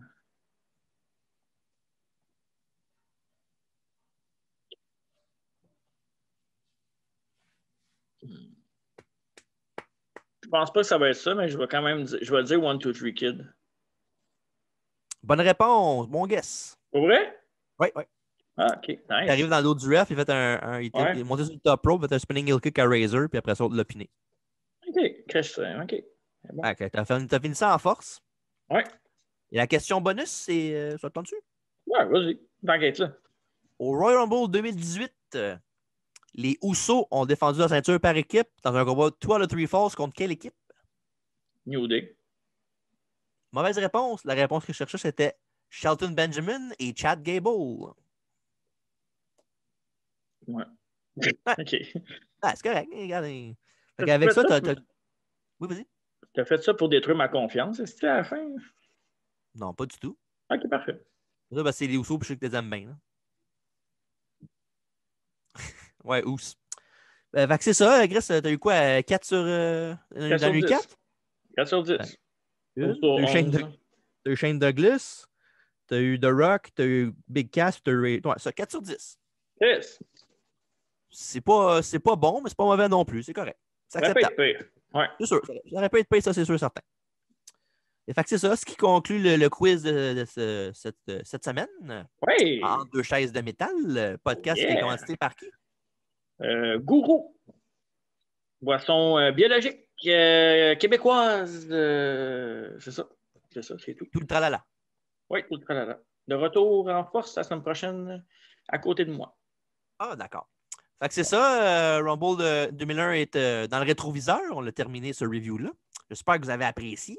Hey, c'était malade. Puis c'est ça. Là, la semaine prochaine, on a Rumble 92 qui sort. Oui. D'ailleurs, je ne l'ai pas écouté encore. Oh, avec Alfredo qui va être des nôtres. Mm-hmm. Évidemment, après ça, le Rumble Preview de cette année.